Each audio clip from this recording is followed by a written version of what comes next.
All right, hello everybody. Welcome to my first behind the scenes podcast for PNW Affliction. This podcast was recorded in front of a live streaming audience. Nothing in this book should be taken as medical or legal advice or any kind of advice for anything. Just kidding. Well, yeah. Anyway, this is book number 1, Recycled, and this was my very first book. I wrote this book in just a couple of days, to be honest. And I wrote this book very nearly at the same time as book 2. I wasn't even done with the first book, and I was already writing the second book. But we'll get into the second book in a different podcast. This book started because of a dream that I had where basically I was walking down a street. Oh, by the way, I wrote this about over 3.5 years ago. I actually wrote this in December of 2016, but it took me a while to polish it up because I had to get the ending. The ending had to be earned, and I'll get more into that later. But I had a dream where I was walking down the road and the lights were shutting off behind me. And that's all the dream was. I've been having dreams for like 15 years, probably extremely vivid, reoccurring dreams. And I didn't have anywhere to write them down without me worrying about someone like psychoanalyzing my dreams. It was really before anyone shared dreams at all. Nowadays, people have dreams of like the apocalypse or whatever, and everyone's like, oh, okay, you're having dreams about the apocalypse, like, no big deal. Well, back, like, 15 years ago, 20 years ago, they might try to, like, lock you up for that, think you're some kind of psychopath. Well, it's become the normal now as more and more people have felt safe sharing their psychotic dreams that they're having. And other people thinking that they're dream experts, which is hilarious, but that's a different story, so that's how all this started. And basically I wanted to write a short story, to be honest, like one chapter. I just wanted to write it down and see what it felt like, and that's how this started. And then I'll get into more of that later. The very first thing that you notice, besides me thanking my awesome wife who is supportive of my incessant clacking of the keyboard and me never being able to find a keyboard quiet enough, because I really hammer on the keyboard, even the soft quiet ones. It's still like a machine gun going off. So she was patient with me. The cats seemed to really like it, and they would sit there and squint and smile and listen to me just crash away all day and sleep on my feet and stuff. And she had wondered if I had put her in the book, like put her like a reference to her, like thanking her or something in the book. And I was like, as a matter of fact, I did, and I had already done that. And this also, so they're broken up. The stories are broken up into logical chunks, which is how I format the chapters. And it didn't take very long. I'm kind of telling this all out of order, but spoiler alert, it didn't take very long at all. And you'll see how many chapters in it was before my very first prediction came true. Or it loosely prescribed as a prediction, because I have an event happen, I think like third chapter, something like that, and I think within a day or two something very, very, very, very, very similar had happened. By the way, there's going to be just massive spoilers.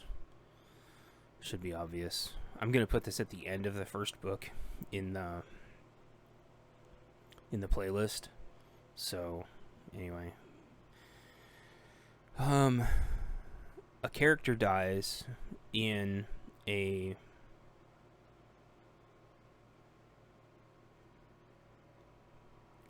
gas station. He dies trying to save his gas station, but at the time,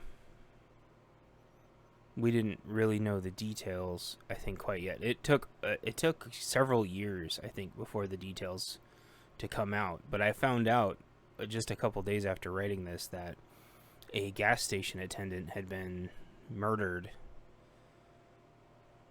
at a gas station very, very close to here. And it was somebody a friend of mine actually knew. And that was Anne Marie. You can go look it up.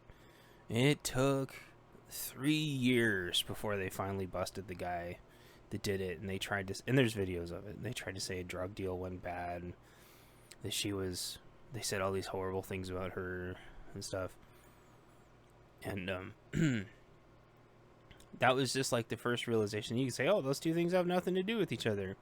But at the time, I think, and I can't remember if this has happened, but I think they actually like burned the gas station down, but I can't remember. But in my story, the gas station burns down also. And so it was just really, really, really similar. And I think in my story, the gas station attendant was being threatened by, I think, a shotgun. But I can't remember if this guy was threatening her with a shotgun, but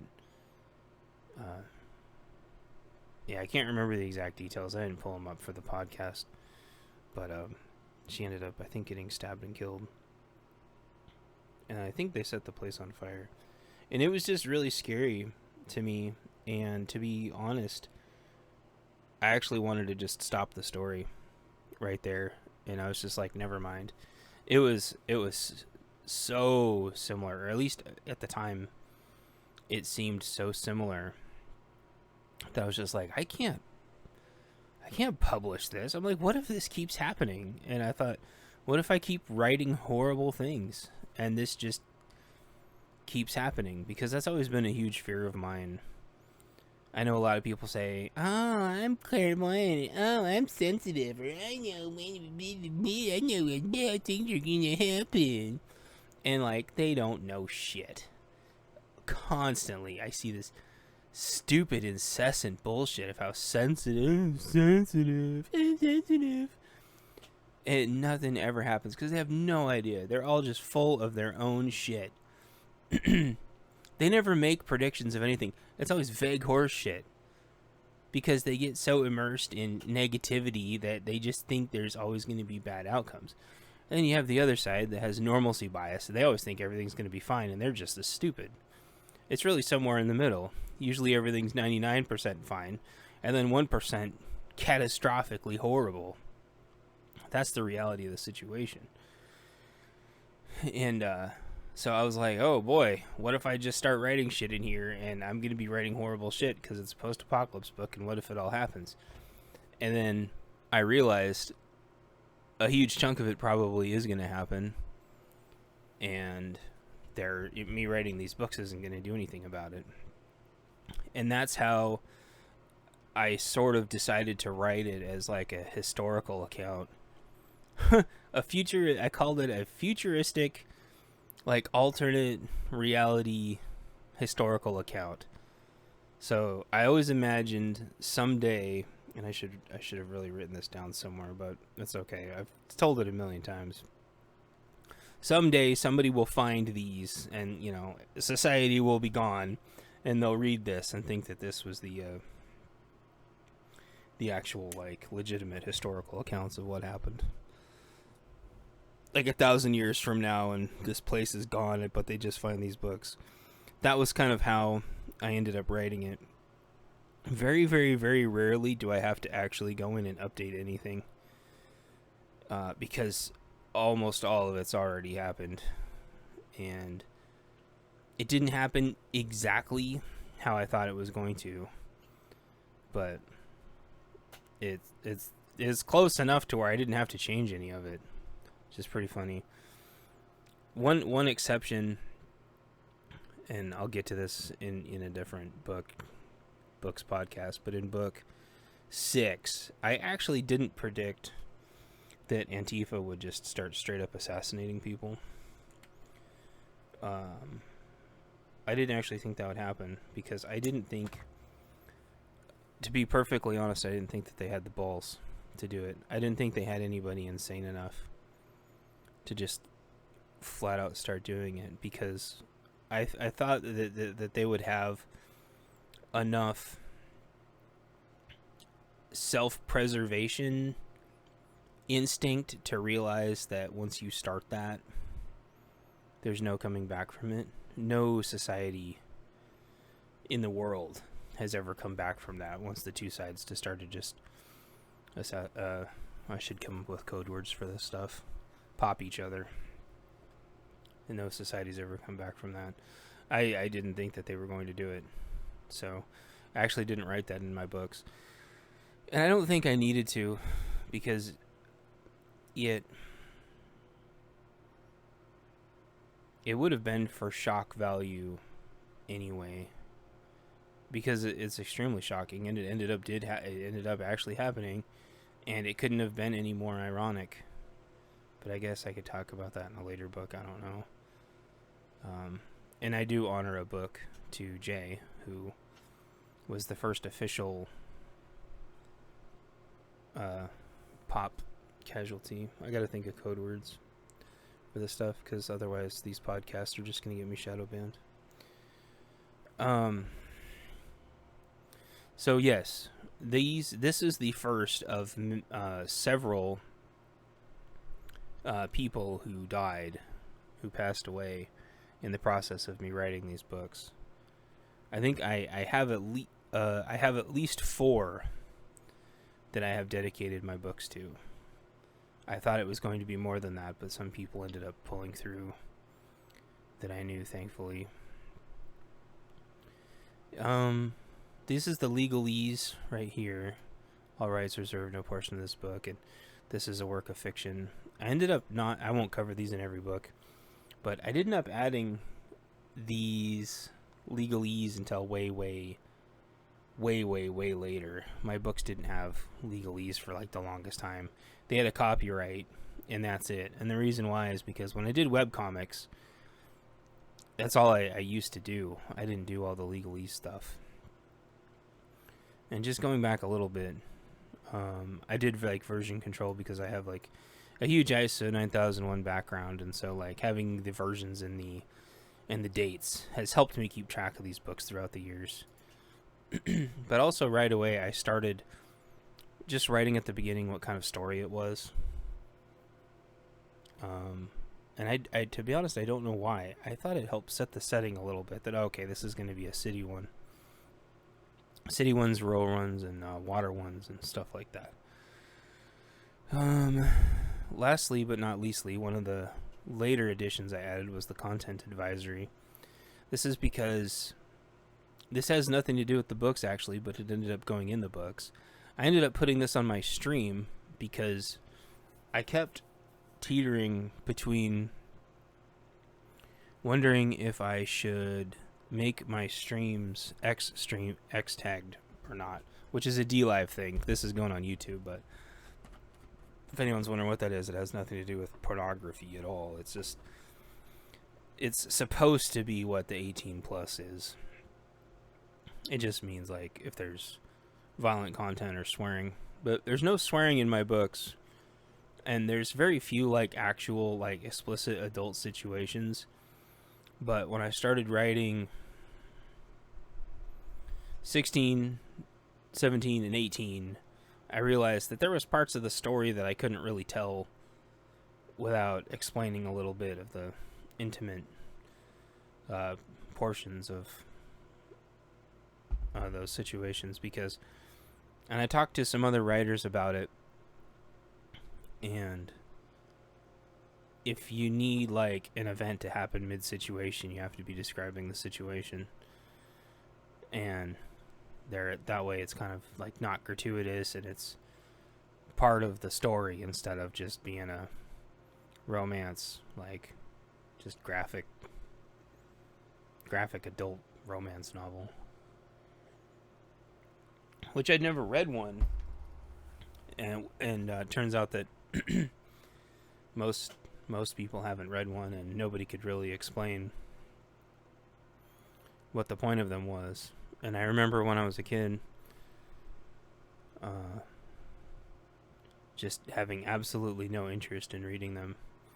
And I remember the novel section was just smattered with thousands of them. And I mean, it was funny to see Fabio all the time.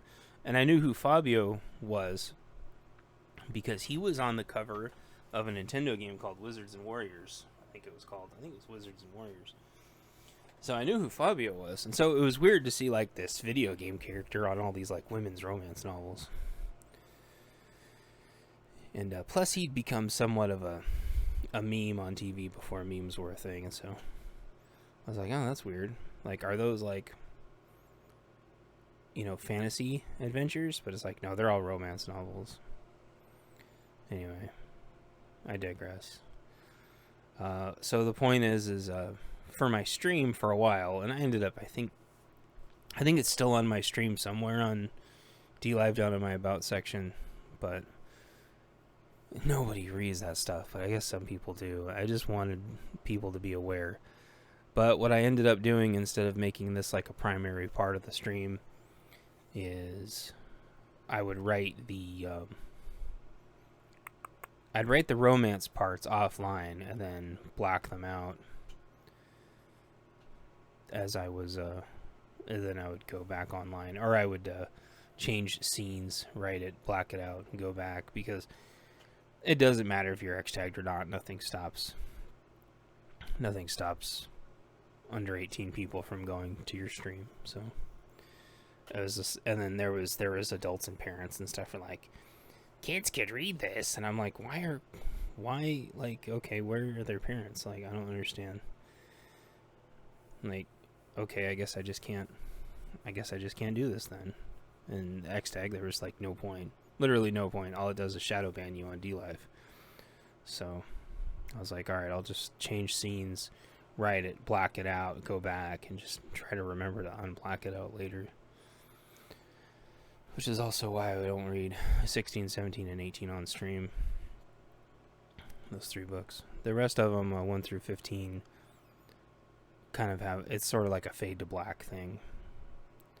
It's no different than on TV, where you like walk into a room and everyone's just like covered up in blankets or whatever. And these weren't meant to be kids' books, but I tried to write them for the most part, not as innocently as possible, as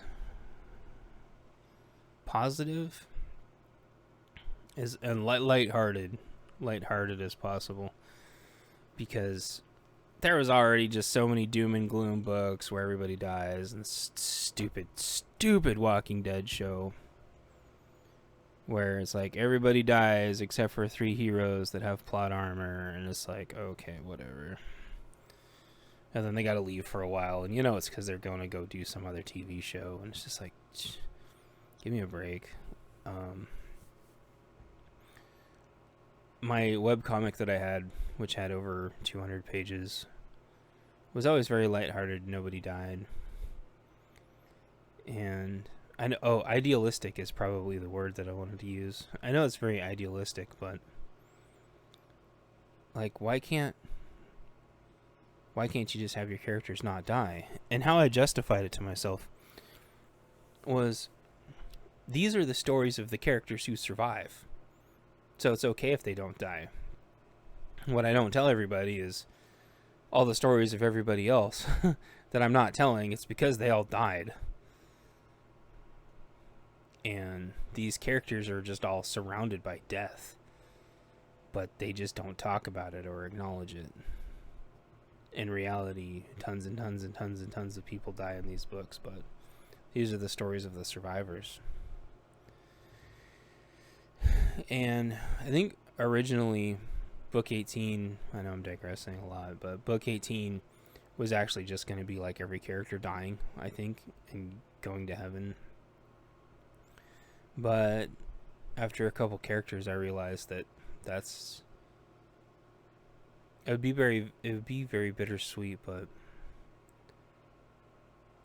I still decided that I liked having them live. I liked having my characters live. That's a big reason why I don't watch TV or movies anymore. I just get sick of the characters dying all the time. So that might be another spoiler, that none of my characters die. But apparently, it was a huge shock, and I'll get to this in a couple chapters, but I'm just rambling it as I think about it. Apparently, it was a huge shock that the store clerk dies at the beginning. And I don't know if that was meant specifically to be a shock at the time. It was just, but at the same time, it wasn't just a mechanism to get him out of the store and progress. It was, I think that, like, you don't know. You never know what's going to happen. And there's forces of nature outside of your control. And several people in my chat, after they read that, were like, you can't have him die. Why did he die? What killed him? And there was like 10 million questions. Did he really die? Who killed him? Was it the guy from earlier? And I was like, the very reason that I don't want to answer that stuff is why it's so compelling, and why you asked all those questions to begin with, because you don't get the answers to those questions. And when Anne Marie died, we didn't get a lot of those questions for years, because they're doing an investigation, and you don't get to know. And that's one of the worst feelings. You don't know if the guy's still out there. You don't know if he's going to do it again. And what I wanted to say about the Anne Marie thing again is, maybe before this stupid COVID bullcrap, or maybe it was at the beginning of it, there was several different groups of people that were going around our city shoving guns right in store clerks' faces and robbing them. They were different groups doing it at the same time, and they were hitting different convenience stores all over this city. And it went on for a couple weeks, and then I don't know what happened. All these groups just disappeared. It was sort of like, what was that, Point Break or something, except with convenience stores instead of banks. And come on, they've got no money in them, and they work for minimum wage. And thankfully everybody was safe, but it was a very, very tense week or so, when I think 3 different people at least just decided to start doing this. It was very, very tense. So, but that was more recent, and thankfully, like I said, none of them died. The police were all over it, but I don't know if they caught any of them. And they say that, having your clerks unarmed keeps them safe, but it doesn't. I mean, there's hundreds of surveillance videos that say that, if they're going to attack and kill you, they're going to do it anyway. So I don't know. I forgot why I was going on that tangent. But, because it wasn't shock value. It, around here anyway, corner store clerks getting attacked is a regular thing. And I always felt horrible, especially horrible, like that they don't make women work at them. I mean, women should be able to work wherever they want, but having women work as like corner store clerks, to me, is almost like putting them in a war zone. And if they don't have some kind of like force equalizer, they're just complete and total sitting ducks. And there's some beefy guys that are like store clerks, but a lot of them are just total like gamer neckbeard losers. And I don't know. It's hard. I think corner store clerks, men and women alike, do not get nearly the recognition they deserve. And so that's kind of why I wrote him in as kind of like almost like a first responder, like a hero. He died a hero. And we'll get to that part. But I just trying to get a lot of this out of my mind at the beginning as I go, because I'm trying to explain things as they go. And even though that happens in a couple chapters, I wanted to explain the Anne Marie thing because I think that's important. And it says justice was finally served because they did finally get the guy. It took 3 years, which is insane. One less dirtbag off the streets, and he was a total puke too. He tried to say, "Oh, it's just..." So go look it up sometime if you have a chance. So yeah, that's the content advisory. And what was it? The suffering aspects are not deliberately glamorized or embellished upon. The reason why that's important is a lot of books are just like torture porn, and a lot of like TV shows, they try to shock everybody just with torture, just horrible, horrible torture. And I didn't want to do that. I think there's only one book. Again, I think it's like books 17, I think, that actually has one torture scene. And it's because the character's in hell, basically, for being a horrible person. And other than that, it's still not glamorized or embellished upon. It just simply is what it is. The foreword. Each one of my books has one of these. The foreword, I call them forewords because I'm sarcastic. This was sort of like my version of having like a blog or some kind of snippet of what was currently going on and tossing it in the book. Sort of like not a lesson learned, but a progression as the collapse got further and further. All the mistakes that the groups were making and the mistakes that society was making, they were just kind of like snapshots. And kind of like nuggets of like lessons learned. And I wish I had one about... I actually did start a blog. I started a blog a long time ago, and in there I think I put that homeschooling... A lot of people see homeschooling as bad, but maybe homeschooling will actually save our culture a little bit. Give us, every little thing buys us a couple more years. T-Man bought us a couple years. Maybe this homeschooling thing will buy us a couple years. The inner cities are lost, but maybe this will save the kids in the rural areas so the parents can do a little counter brainwashing. But these forewords are kind of like those lessons. I don't know if I made that into a lesson, but book 18, you'll see later, I started putting like a little mini lesson in front of every story. But the reason why there is not a lot of boring stuff is because I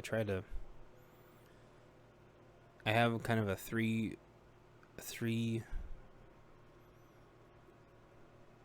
point system of creating a book. I have to come up with a compelling character, and the compelling character has to do something, and then at the end he has to be somewhere. And so I wouldn't, for example, just like have a story about homeschooling being a benefit, because I wouldn't have anything for the character to do, as an example. So you might not find something like that in the foreword, but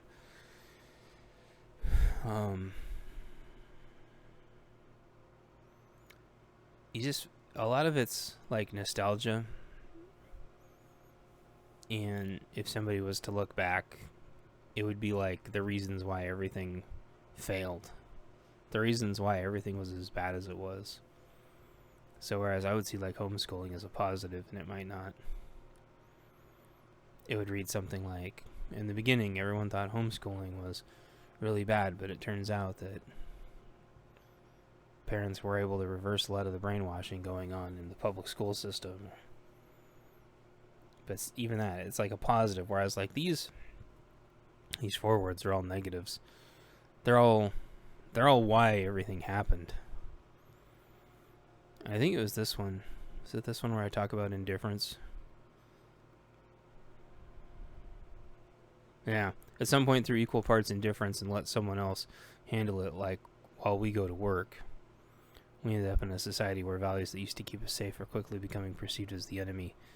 What happened was the conservatives got so focused in working and providing for their families, which are all admirable things. It ended up being a stake in the coffin, or a nail in the coffin, or whatever, because yes, working is important. Yes, taking care of your family is important. Those are all very, very good virtues. But they let other people handle politics, and they turned a blind eye. They turned a blind eye to politics. And for example, they would do things like not go to rallies and not go to protests and not go to the Capitol and voice their opinion because they were all working. And then what happens is it's like, oh, well, half the population's quietly working and plugging away and trying to provide for their families. Let's just keep taxing them to death and take away all their rights. And then things like Second Amendment comes around and everyone's working and their gun rights get taken away. Because they don't give people like a day off and say, here's a day off. This is I don't know how else to say it, protest day. And if nobody comes up to protest this and nobody writes their Congress or senator, then we're going to assume that you don't care about your gun rights anymore, or something, for example. And while idealistically that sounds fine, the problem is now is the other side would just come and attack you. So there aren't a lot of good answers for this stuff. But what happened is everybody was going to work, and they stopped. Oh, you know what? It just dawned on me that I can't even upload this because YouTube has me blocked at 15 minutes. I was going to live stream this. Shoot. I screwed up. Hold on a second. So with the foreword out of the way, some of it was, no, it's not out of the way. I'm going to talk about it more. A little bit of the foreword was meant to be a theme for the story. Not like a spoiler, but a hint, or like a lesson to be learned. I think I ended up drifting away from that after a while and just kind of used it as a podium to rant and rave about how stupid everybody was and how they were just letting everything fall down around them. But this last part, because some things once lost might take a very long time to rebuild again, that actually is like a direct theme of, that's a reference to protecting buildings. And the left says, oh, properties, you value properties over people. Well, I mean, buildings represent time. They're expensive. They represent jobs. And I know they consider damaging buildings, the more expensive, then the more successful their protest is. But people need jobs, right? People need to be able to work. They need to be able to support their families, even though it's a vicious circle, because then they're working and then there's not good work-life balance. But if you take away people's jobs, you force them to be dependent on the system, right? And that's what the left wants. They want everybody to be dependent on the system. They want them to be dependent for their medical. They want them to be dependent on their food. And every spare penny they have, they want it to go to taxes. And they don't want you to have money because they believe that they can control money better than you.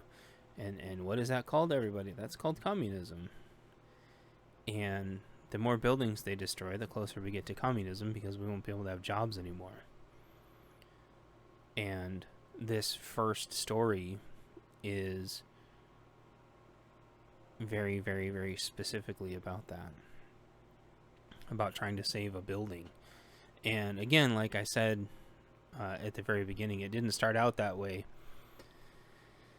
And I don't know how it, to be honest, I don't actually know how that ended up happening. This starts out with the dream,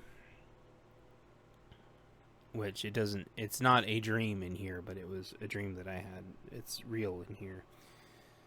And, nowhere in the dream is a building that he has to save.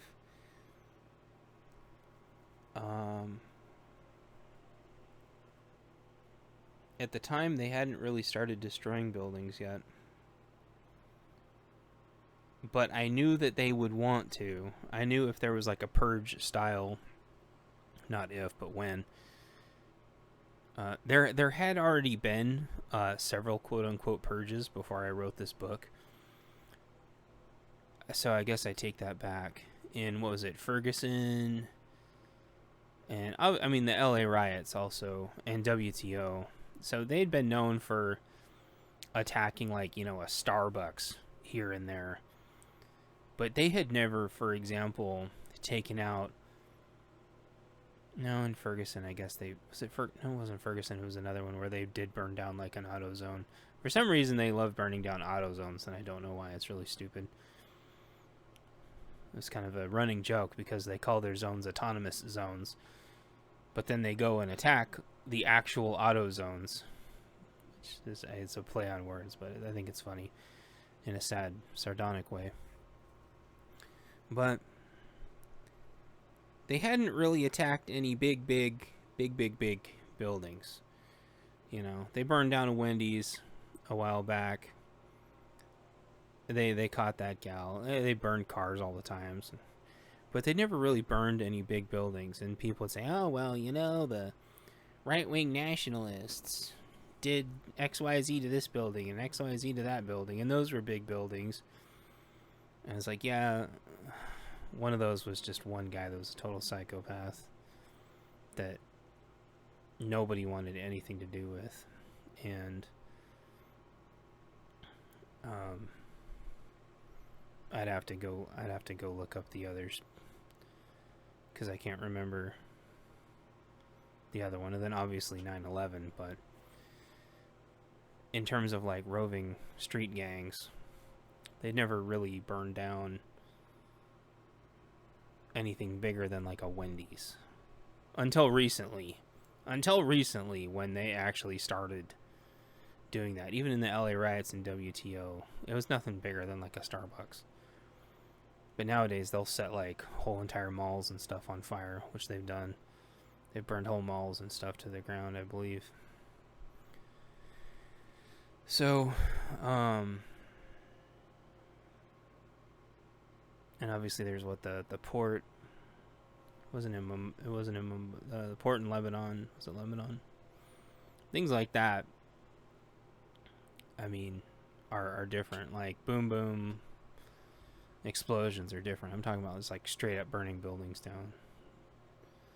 And so I figured that was like the natural evolution, and that obviously that's ended up happening quite a bit. That's their new thing. And thank goodness they haven't made the big boom booms.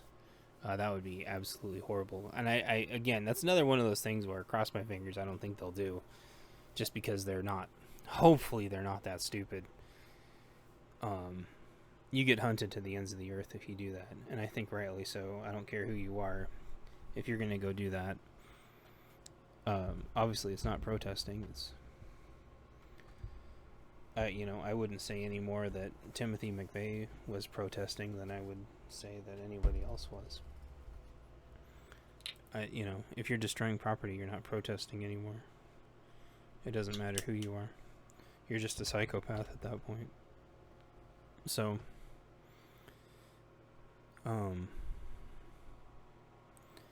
so the theme of this book, this was before I had themed them, but the theme of this book turned out not to be protecting buildings. The theme of this book is actually darkness and like the lack of electricity and the cold that ensues. Literally, the book's called PNW Affliction. That's because each book, at least the first 8, each book is a different quote unquote affliction, and the first one is darkness and cold and the lack of electricity. And then it just so happens, right, that there's a building, and he kind of nostalgically falls in love with the building, and it ends up being of tactical importance, like maybe I could say. The building ends up being tactically important, but he falls in love with it, and he wasn't able to protect the gas station, and as we found out with St. Kyle and so many others, even around here locally, like protecting gas stations is extremely difficult. They're a huge target because if you take out the gas stations, if the left anarchists or whatever take out the gas stations, they know that they effectively shut that town down. Nobody can drive anymore. Nobody can get in or out because there's no gas there. And so gas stations have been a big contentious point to try to defend, especially if the town only has like 1 or 2 gas stations. They know they can take those out. And the main character, who by the way you never get to figure out what his name is, although there are some hints in later books, wasn't able to defend and successfully protect the gas station, even though he tried. And even the gas station attendant, wasn't able to get to the emergency switch in time. So,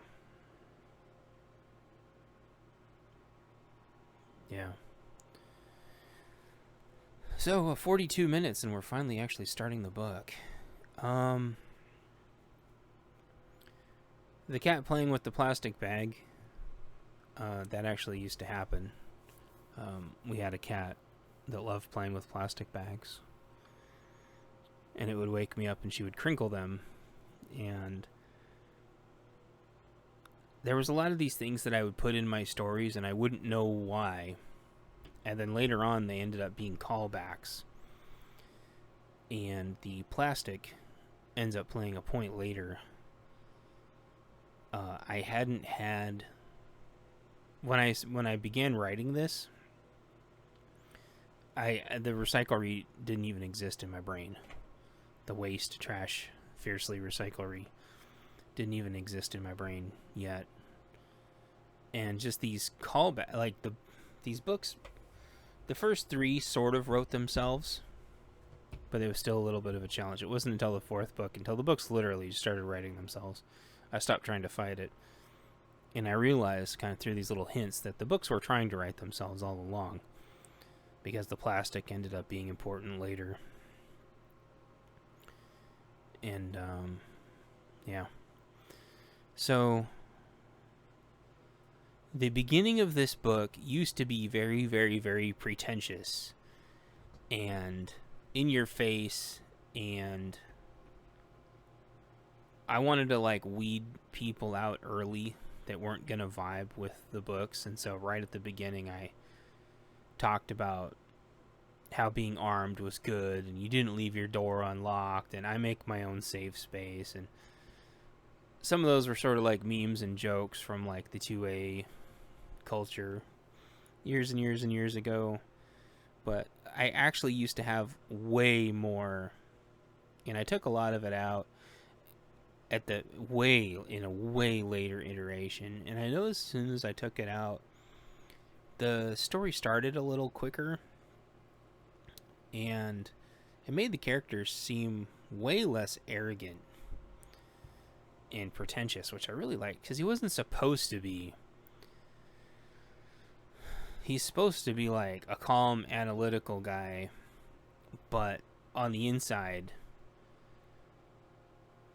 kind of just like disdaining everybody for just letting stuff happen. And I ended up trimming a lot of that out, because kind of a lot of that like internal dialogue of just how much he loathed everybody and just thought everybody was just an idiot ended up not being his personality later on, where he just wants to help everybody and just be a part of the team and be included and not be excluded. And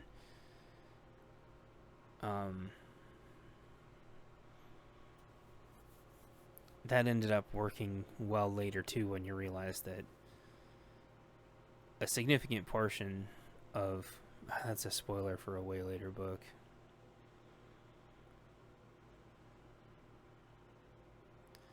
yeah,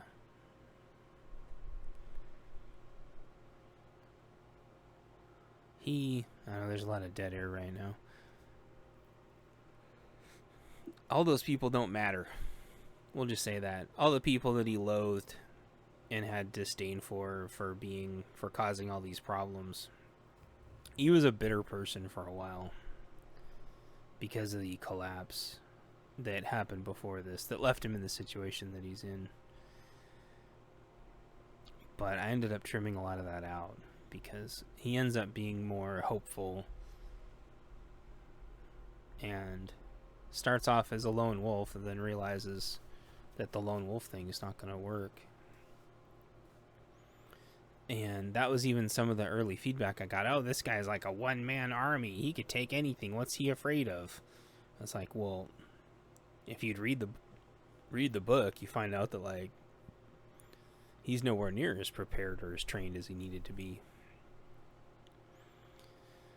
And a lot of it's just like luck and cockiness, and then switching to bravery, and then realizing that none of that matters if you're not trained and you don't have a group. If you're untrained and you're going up against a group, all you have is luck and hoping that they make more mistakes than you. But if you're untrained, you don't have anything to fall back on. If you train with a group, all you have to do is just make less errors than their group, and you're going to be fine, relatively speaking. So that's also how or why this character starts out with kind of like newbie gear. Somebody asked, and I thought it was a great question. They said, do you need to understand anything about video games to enjoy the books? And I thought that was just a great question, because you don't. However, one of the biggest inspirations of these books was Resident Evil. And you kind of start out with your newbie weapon, and then slowly you get better and better armor and better weapons, and you collect keys and open doors. And Resident Evil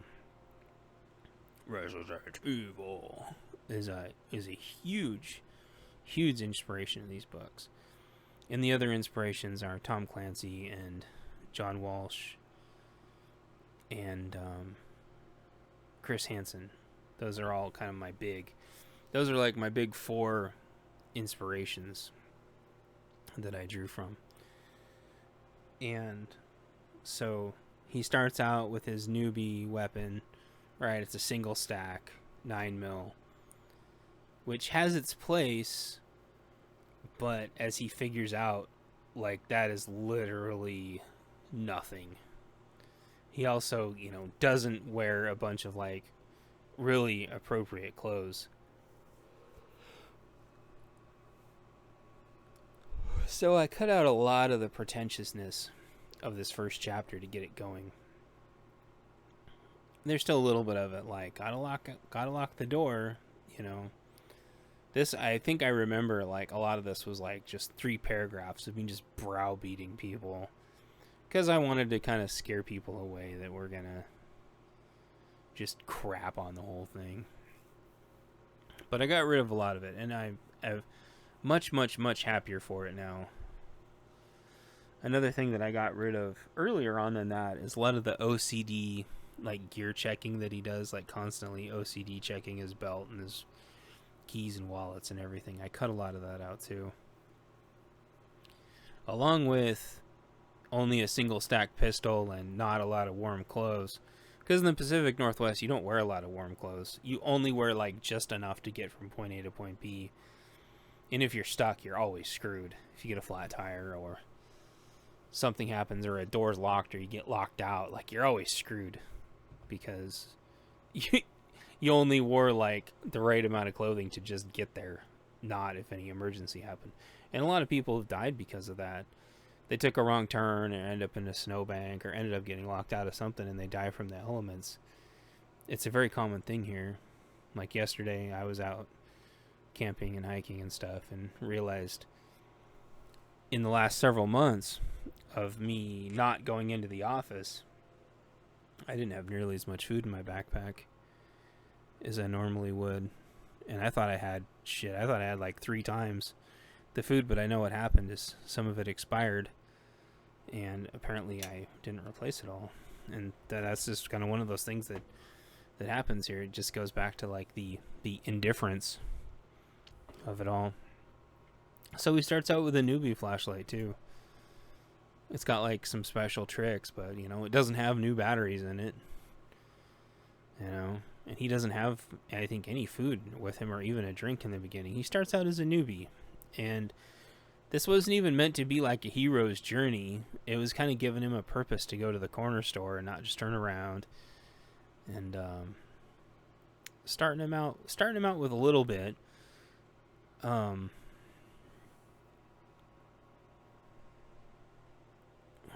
was I gonna say that? I try to give my characters like enough tools to be able to figure their way through the situations, and you'll see that in the later books too. Or I give them like tools, just barely enough to where they can problem solve their way out of things. This is the introduction of Zorn bars, totally not to be confused with zone bars. I realized, actually here about a couple months ago, that I'd been leaving myself these little clues through these books, too, of like, I'd been having energy dropping problems and had totally forgotten that just way early on what I would do is if I was going to walk somewhere or do something, I would just always eat a zone bar first. And then I could just power through for hours off just a single zone bar. And I'd forgot about that. But I left like these little clues in my books, and it even says as my energy and sugar levels were definitely starting to go down, you know, it talks about how I need a zone bar. And so begins the light blinking out behind him.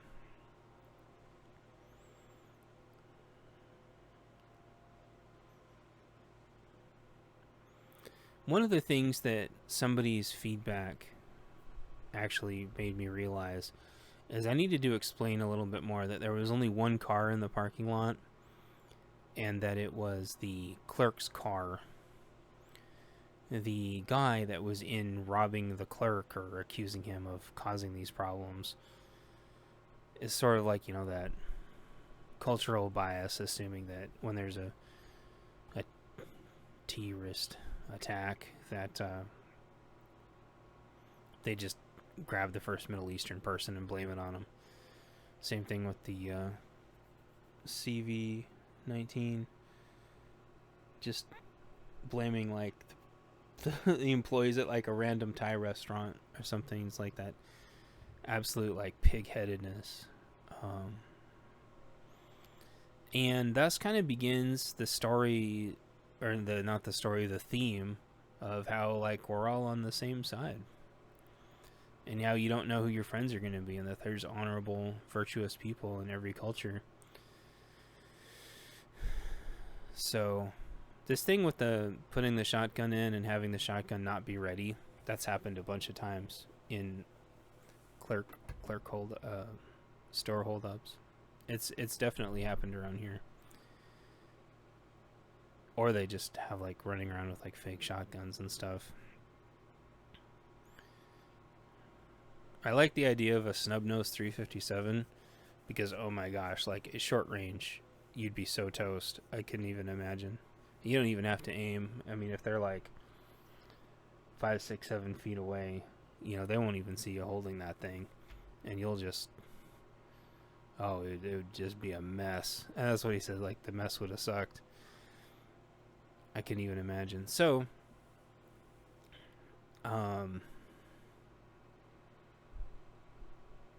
leaving myself more clues here. Horndery, critical defense, 125 grain ammo. Someday if I make a, which I really want to, it depends on the writing software. Shout outs to Campfire Blaze, but I hadn't been using them yet, but I started putting this stuff in this thing they have called an encyclopedia, and I hope someday to be able to publish it. But this is a Hornady critical defense ammo, which is one of the best defensive ammos out there. However, with the current ammo non-existence, I haven't even seen a box of Hornady on the shelf in 6 months.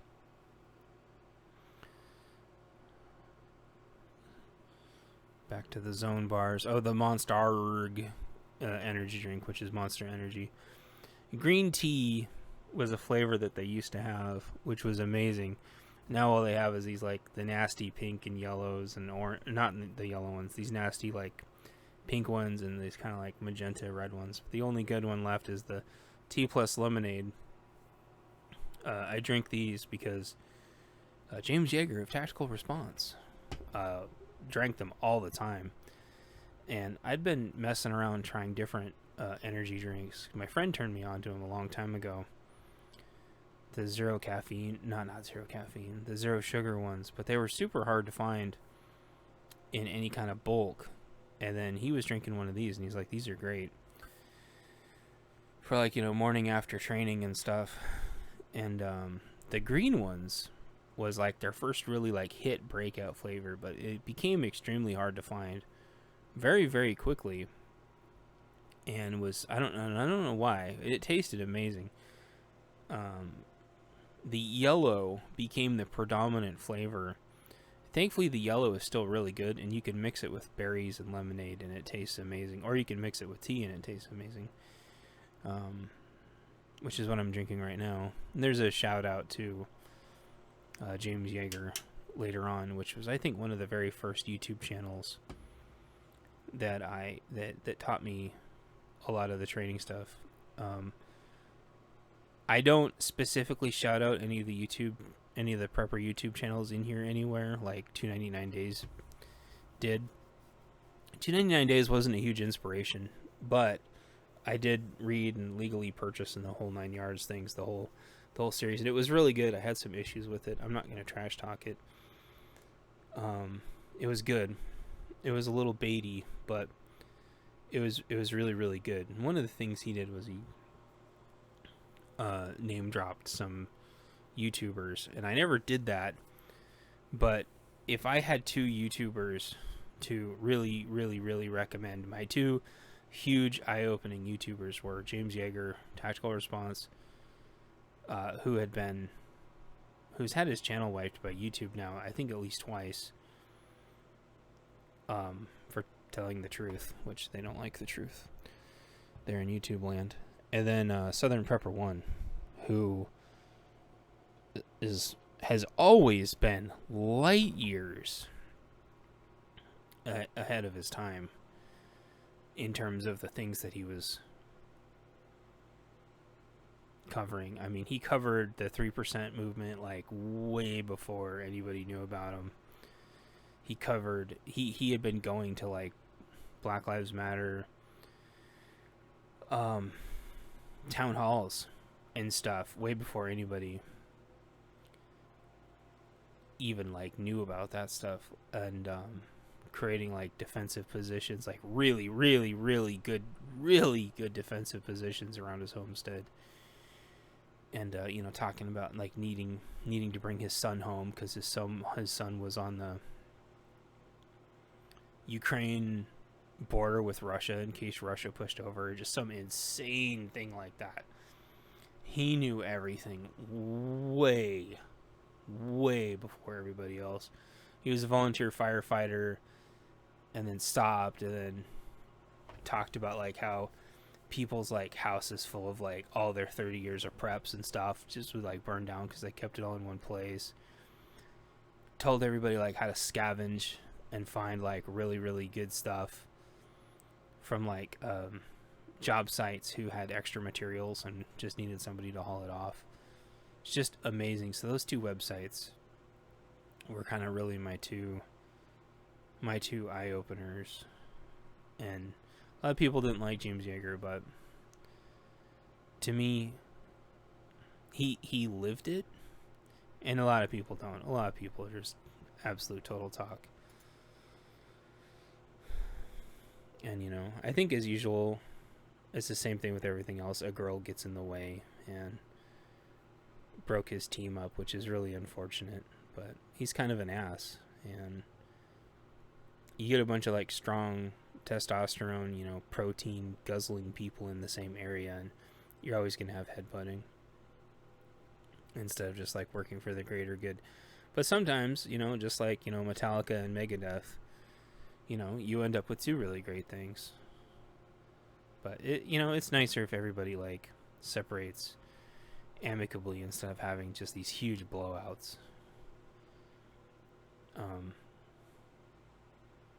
Yeah. I'm thinking of all these Metallica references because that's what it makes me think of when I think of huge blowouts. I think of Metallica. Flexi water. This is something I made up. I mean, I made up the word, but this is when they started selling water in water packets, which I thought was just the funniest thing. But then it turns out later that like water packets stack way better than bottled water. And they're probably not a new thing. Maybe they used them in MREs or something, but they're pretty much just as puncture proof. They're expensive as all get out, though. The water doesn't go stale, I think, as fast as in water bottles, and you don't have to worry about the plastic seeping in. So this is the clerk. So what happens here? I tried to make it obvious, but there's two shutoff valves. There's a shutoff valve inside, and if it doesn't work, the only other option is the shutoff valve outside, which he heroically runs into trying to get to, but he doesn't get to it in time, or it doesn't work. And the gas station, unfortunately, explodes. But he died trying to do the right thing and sacrificed himself. And that's the first of many buildings, I think, that probably get destroyed in these books. Buildings or facilities or property or whatever. This next part was, I know it doesn't perfectly work, but it's also kind of supposed to be a fantasy. A lot of people asked, why doesn't he just walk back? Why doesn't he just turn around and walk back?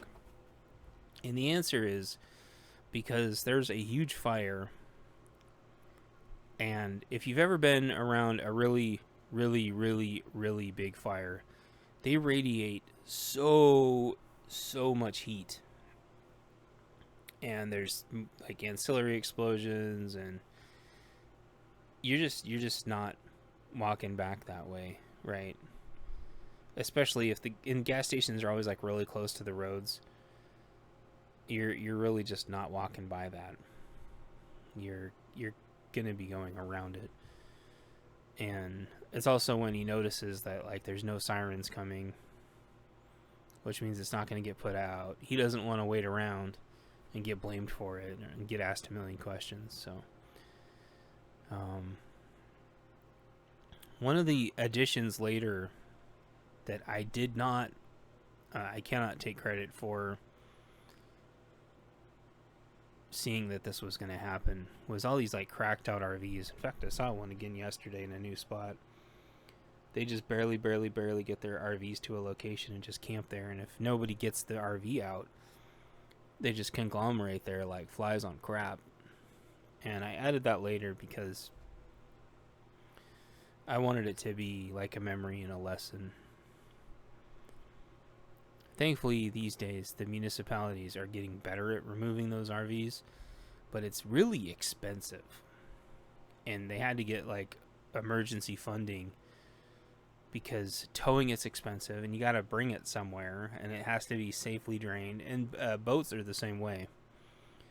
There's derelict boats everywhere because it's too expensive, and they don't know who the real owners are, if it's been stolen or whatever. And it costs a fortune to tow boats.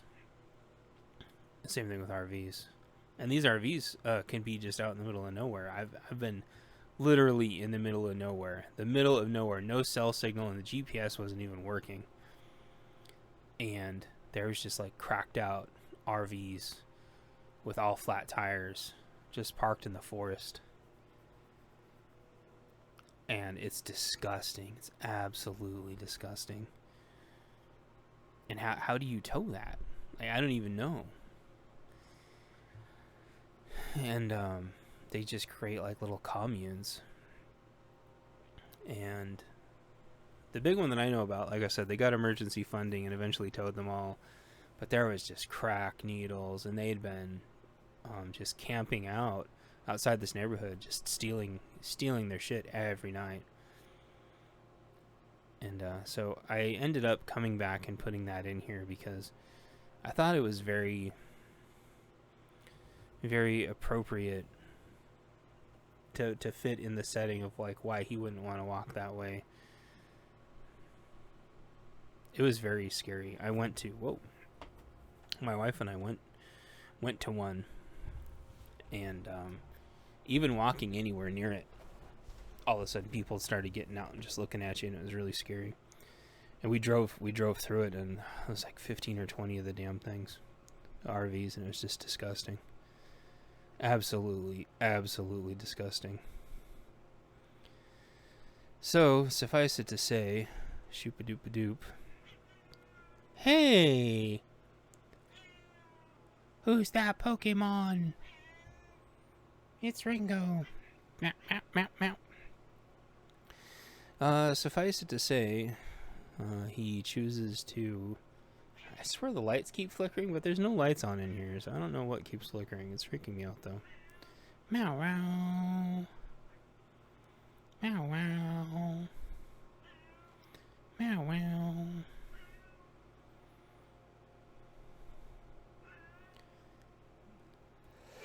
So, like I was saying earlier, the story really only was for him to just walk and then the lights to go out.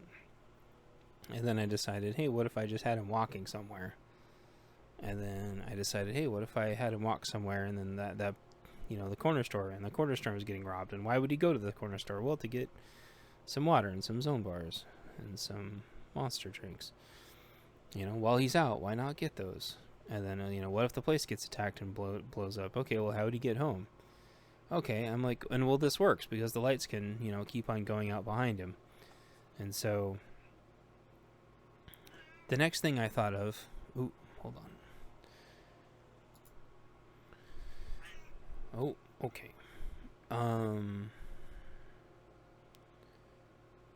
Yeah, he also notices... No, not that. He also notices that the power companies aren't out. So the fire trucks didn't come, the power company didn't come. He heard some sirens off in the distance, but they were kind of headed... they were way off, and they're gone, and there's just no cops. So a lot of this was like, what do you do if there's no cops, no fire department, no power company? You realize you're just on your own. But he doesn't feel dread. He just keeps going, because sometimes that's all you can do. And then you don't leave, you don't lose cell service right away. That's kind of a common misconception. Unless the cell towers... Hey! Rude. Jams his claw in my leg. Unless the cell towers are overloaded, they actually last a little while. If the power's out. Twitter, which is supposed to be Twitter, has turned into an absolute cesspool. Um, I think it was a cesspool back then too. It was a different cesspool, which is pretty funny. This was before Tumblr turned it into just a total just degenerate cesspool. Back then it was more just other countries judging our elections while their country's all flushed down the toilet, but now it's a whole other horrible thing. So one of the things I started doing is just deleting my Twitter after every election, starting a new one, just to make sure my elected officials weren't getting bullied.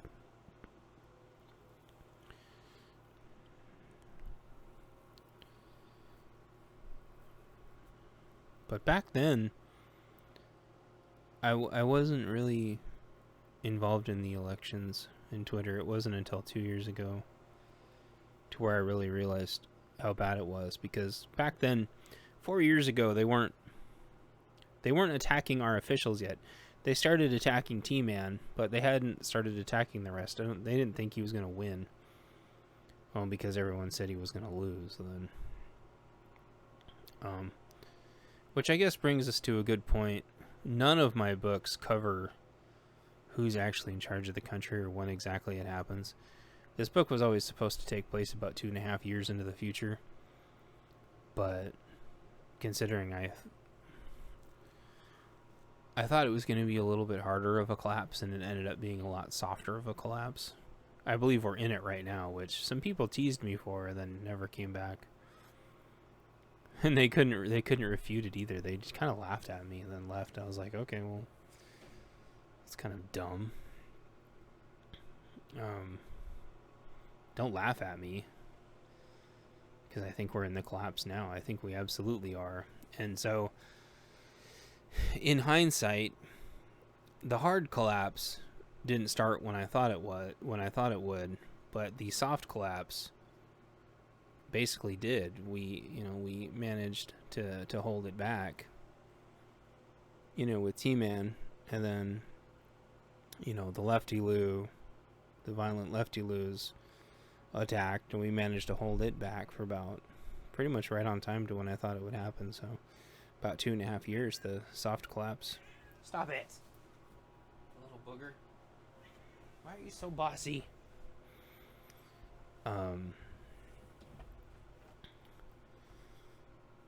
Yeah, I think it still happened when I thought it would happen. It just wasn't as abrupt.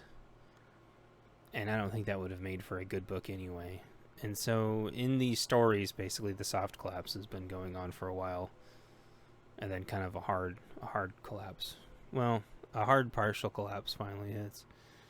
So he's kind of like reflecting back on that. In Fake Book, we had a lot of funny names for Facebook back then. And this was before everybody was really getting Zucker effed all the time. And now with this election, it's even worse. And they just flat out said, I think it was a couple weeks ago, that they were just going to start just banning all the conservative Facebook pages. This was also before GoFundMe and Patreon started just completely wholesale banning conservative fundraising. So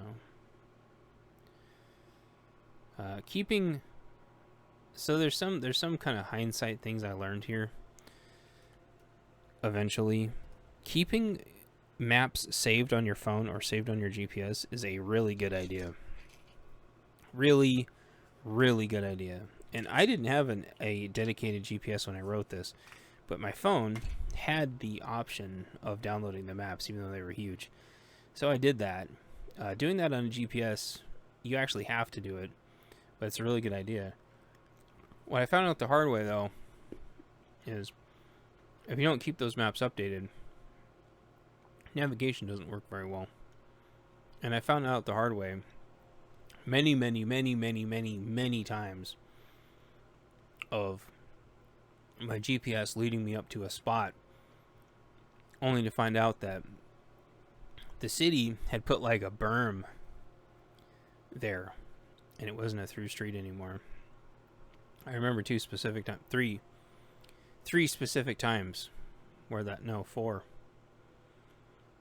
where either it'd be like a berm or like a logging gate just arbitrarily at a spot, and you just couldn't drive through it anymore.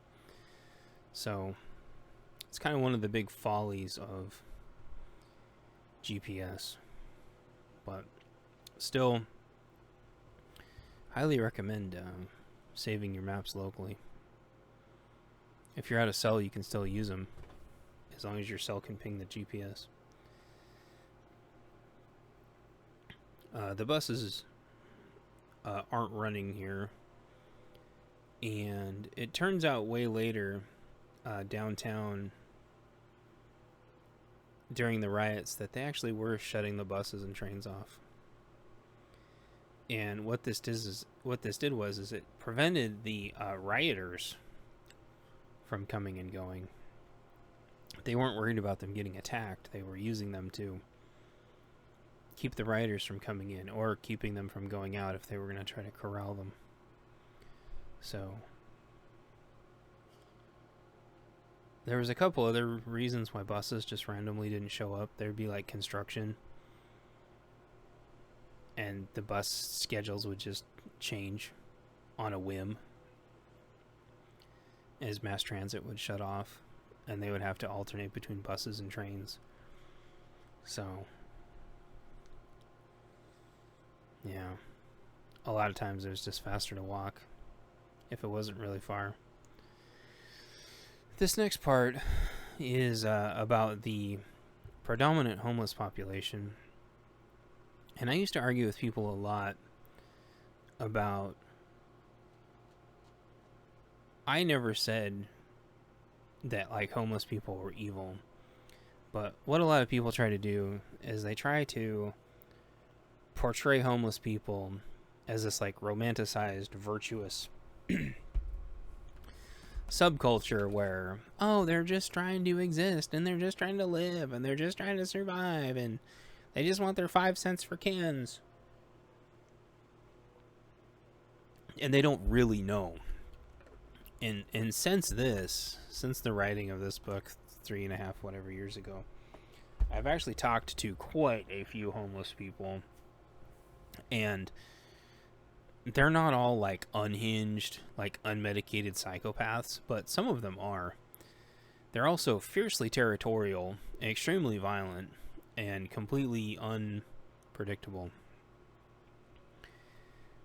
And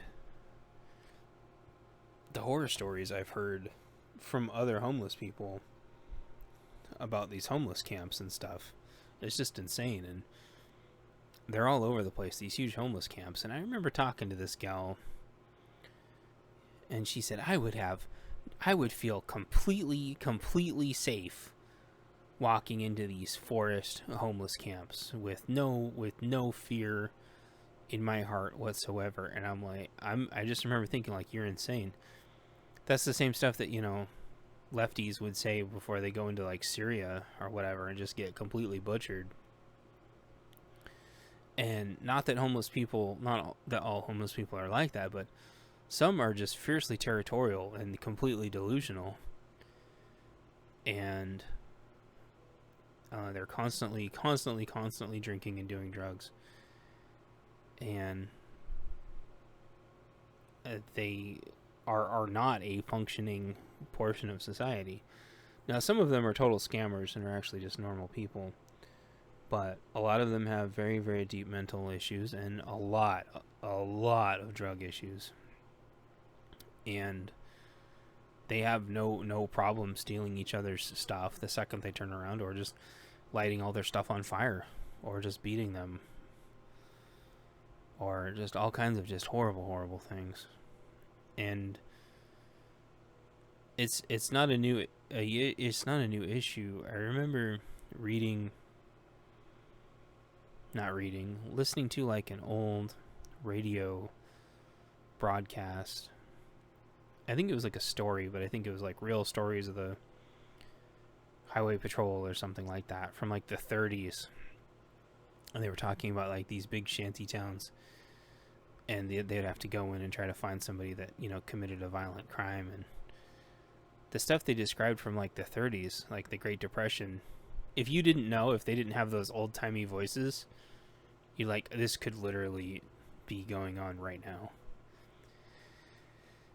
And I confess, no, I have actually been in homeless camps before on accident when I was a kid, before I knew what they were.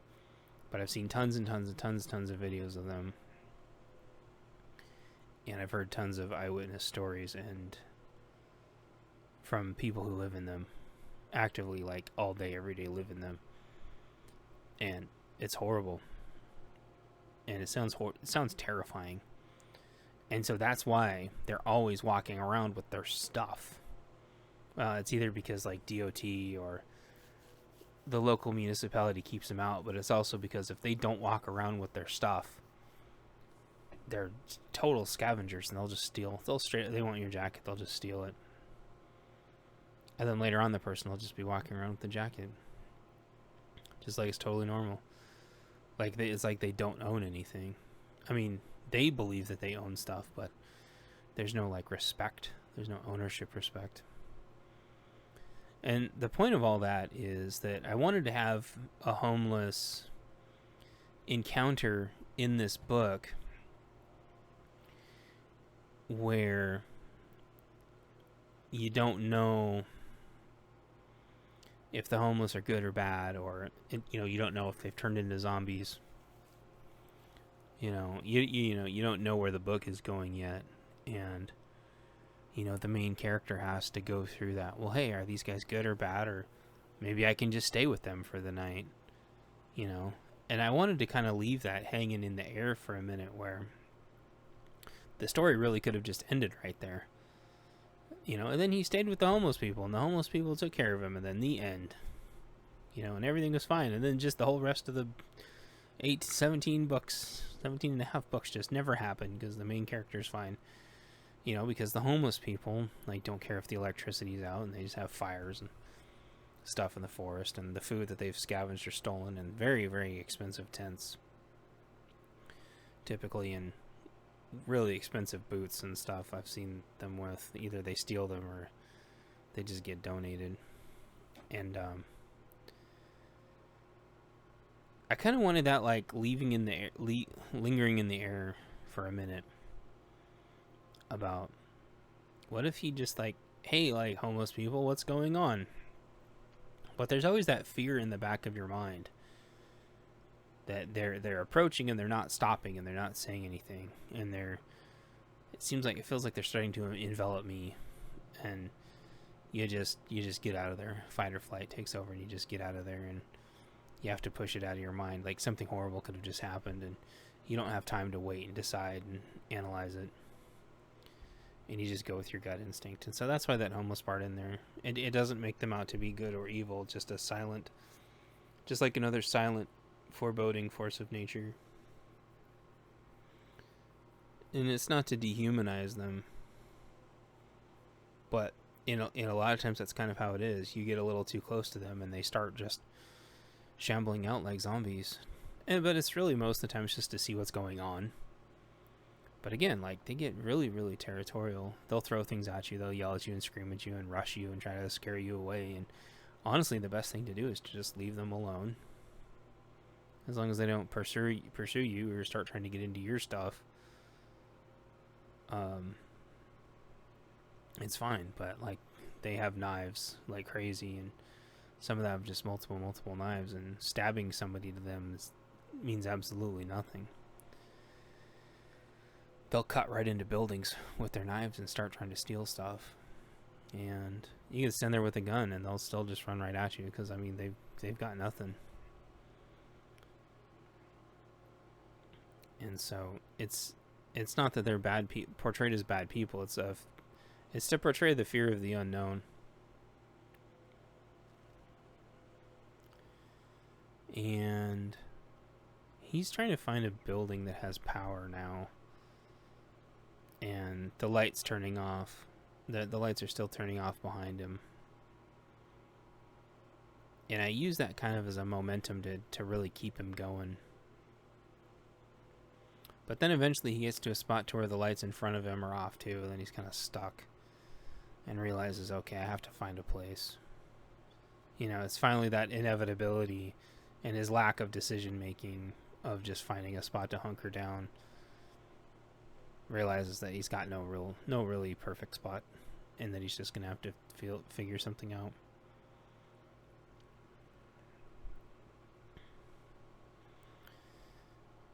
And sort of this like rustling in the bushes thing is something that happens around here because there's just so many critters. Mice and squirrels and raccoons and possums, and hearing bushes like shuffle around in the middle of the night is just totally normal. And these and soon I think you find out that there's just a big mongrel cat. And cats are also fiercely territorial of both people and animals. But then there's other times where they'll just let squirrels run around and not do anything with them.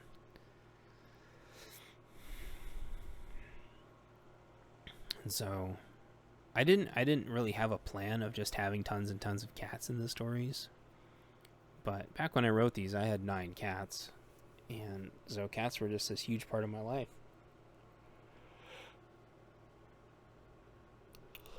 And the idea of just this huge, stocky alpha cat where you just didn't know what it was. And a lot of these animals sort of kind of exist, but not really. The cat that I have pictured in my mind, I don't think is a real cat. But I think if you had to imagine sort of what it would look like,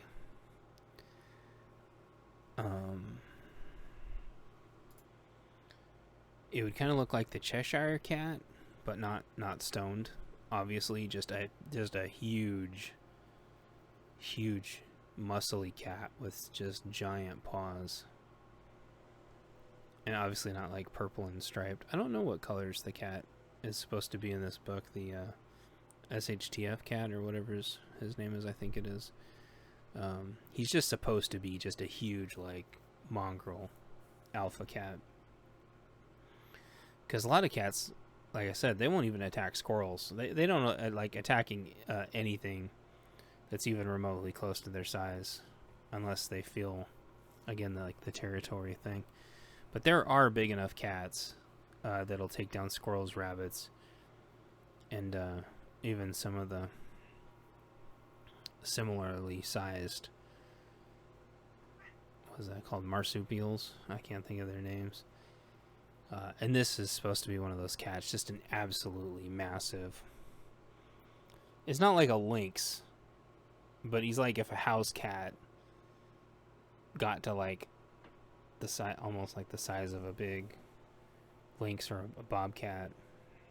But he's not a bobcat. He's like a domesticated, just giant. What are they called? Maine Coon. Like just a really big Maine Coon, basically.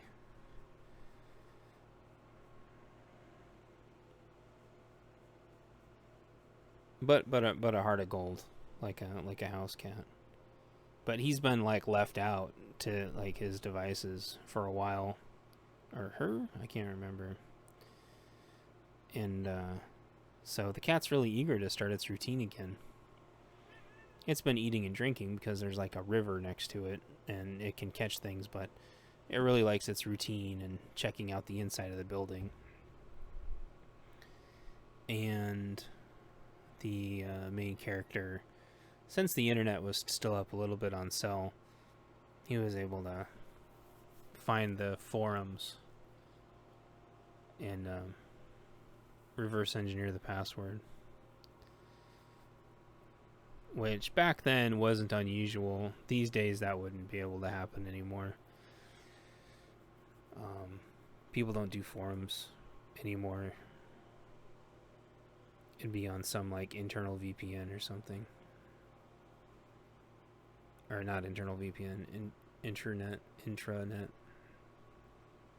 But if the server shut down, I don't know, maybe they would start their own. But that wasn't really like a big plot hole. That, I would say, a few years ago, when the internet was still a teeny tiny bit naive and people weren't really concerned about cybersecurity. It was kind of right on the cusp of like a huge cybersecurity push. There could still be like old stuff like that floating around.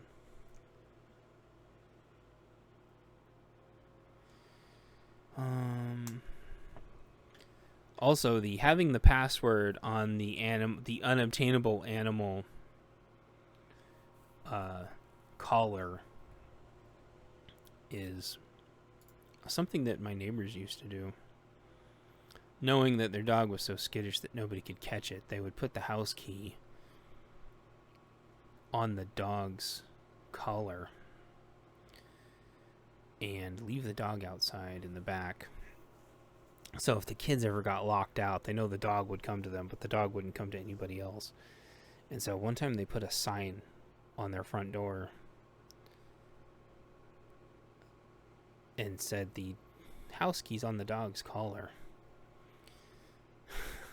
I think I remember like my mom telling me, and because one of the kids didn't have a house key or something, and so that's what the parents did.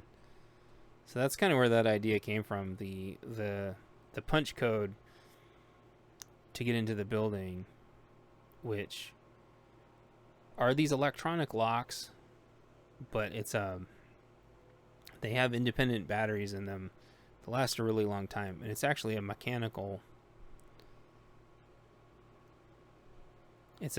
lock, but with an electronic bolt.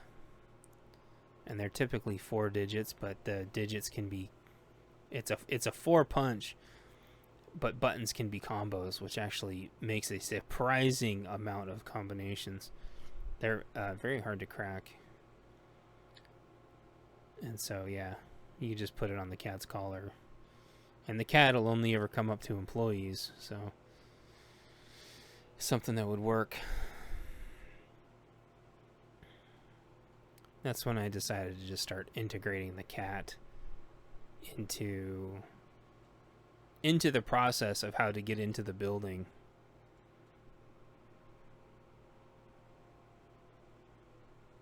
So I think I put that it was a mechanical keypad, but the bolt,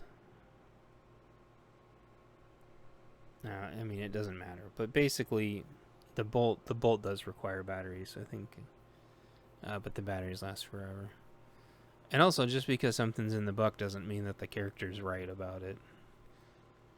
So people could say, this is wrong, and this is wrong, and this is wrong. And it's like, well, maybe it is wrong.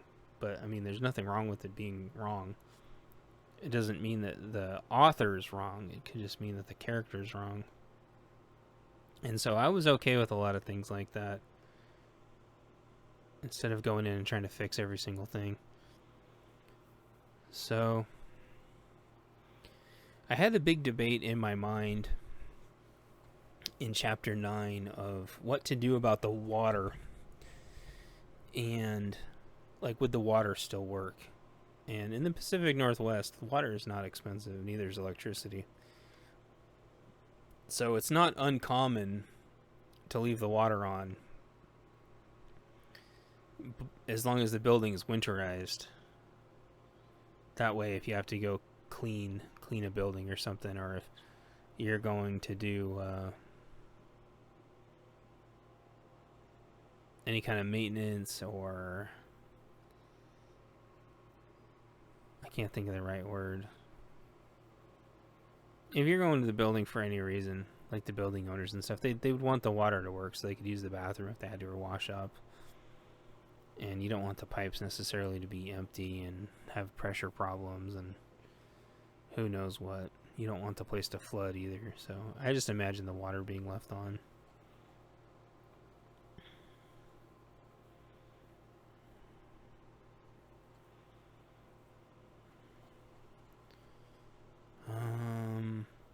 these pressure sensors. Well, I used to work in a receiving office. We didn't have pressure sensors like this, but I've seen places that do have them where the clerk has got a button that they stand on, and I thought it would be really easy to just have a cat door and just teach the cat to go hit the sensor to let you in.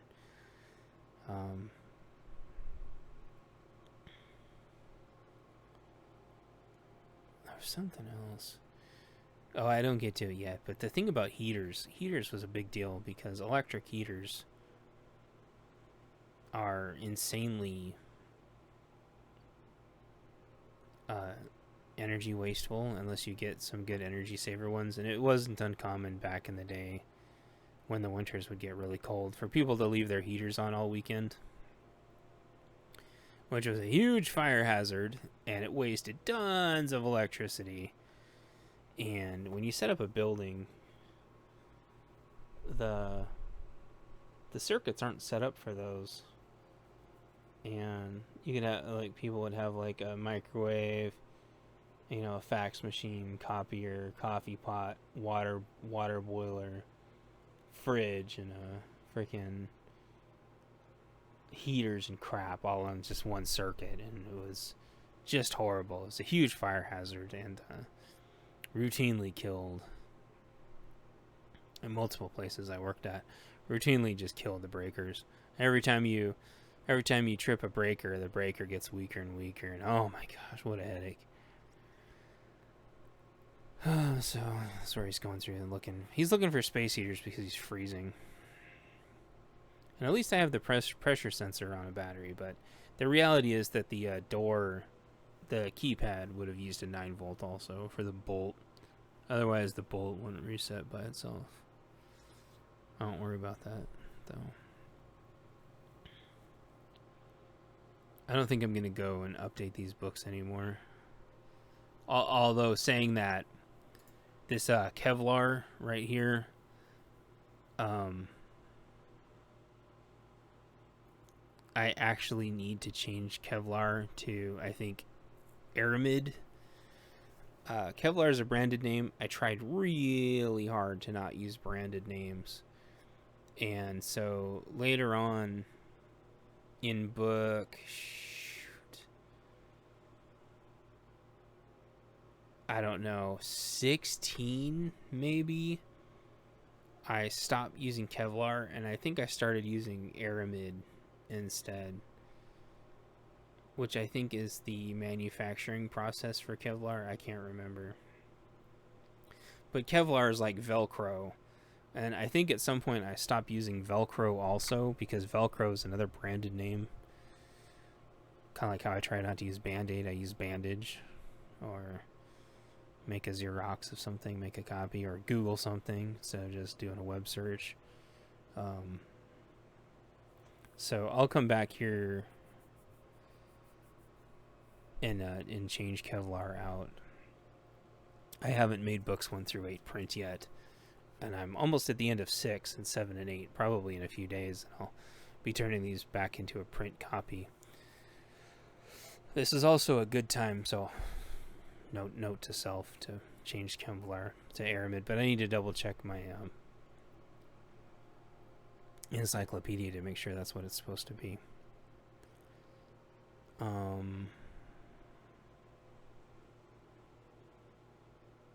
This is probably a good time to note that I have a very cool map of floors 1 and 2 of this building, a completely fully functional Microsoft Visio map that I made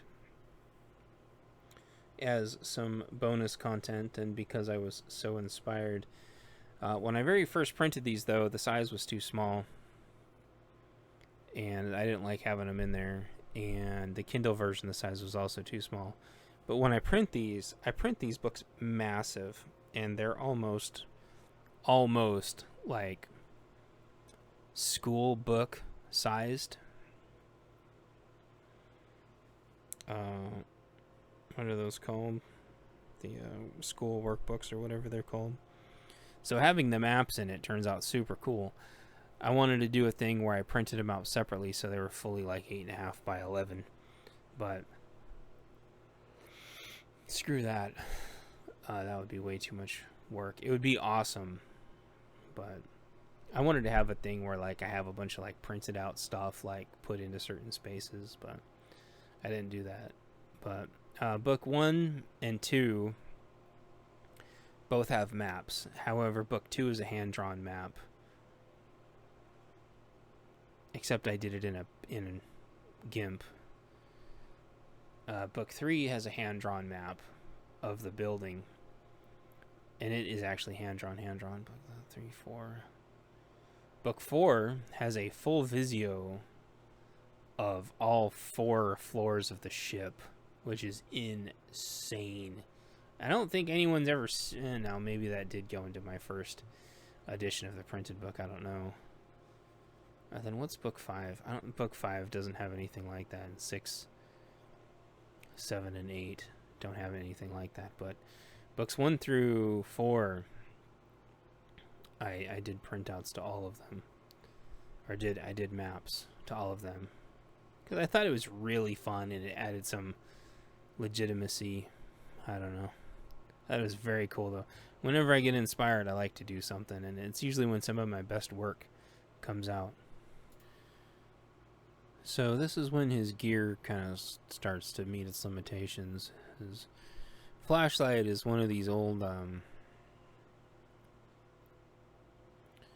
so I don't know what to call them.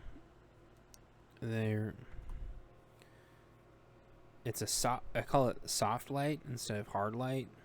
And the idea behind a soft light is it's only enough to kind of go one room away. So if you have to clear a house, you know, and you're only clearing like 10 feet, 15 feet at a time, you can have this flashlight at night. It won't ruin your night vision. These fell out of popularity really fast, though, when people realized if you just get used to the light and train in low light, no light, or train with your super high flashlight, the pros outweigh the cons. Which reminds me, I need to make sure my flashlight still works. I was training yesterday and it was raining. I guess I'll find out if my flashlight was waterproof. I didn't realize that until after I realized that my flashlight was soaked. Anyway, the benefits outweigh the cons, because if you're in like low light, no light, and you hit somebody with that flashlight, they're gonna just be like, blah. It is these new lights, although this one uses 2 CR123s, the ones with the rechargeables, these really, really good rechargeables, will frigging blind you, period. They're even brighter than 2 CR123s, which is nuts. And they're super, super easy to recharge. Granted, they're not as reliable, but you make up for it in raw power. I wouldn't use one for a tactical flashlight, but they are very nice as a backup. And I have, thank goodness, I leave mine in my backpack now. And they're super cheap, but as soon as the COVID happened, they've been sold out ever since. Thank goodness I got one. But yeah, they're like $25, whereas normally a tactical flashlight's $60. And there's trade-offs. The button's really clicky, and it's a momentary off instead of momentary on, which is backwards. But if you don't care about that stuff, if you're just like directing traffic in the middle of the night and it's pouring down rain and you just want like just raw power, and you know you're going to be using the damn thing all night and don't want to just watch $5 go away, and CR123s, like, man, it's the way to go. Which reminds me, I love customizing my flashlights, so I'm gonna customize that flashlight this weekend, and maybe I'll customize my border guard knife too. I can't remember if my character has a border guard knife in this story, or even in this series. I feel like he does, but I have a border guard knife, and I love it to death. I think he does have one in here, and he mentions like it was cool that he had a knife that he ended up like actually seeing people use on TV, which is very, what's the word? Kind of vindicating, sort of, but also like it feels good. And I customized my border guard. I need to fix it a little bit this weekend. And I customized one of my big flashlights that is a rechargeable. But yeah, the flashlights he's talking about right now is kind of another one of those things where he starts out with like a weak flashlight, and then I think he upgrades it later. I can't remember. This also gets to where he starts looking at the metrics and realizes that the facility was doing really good.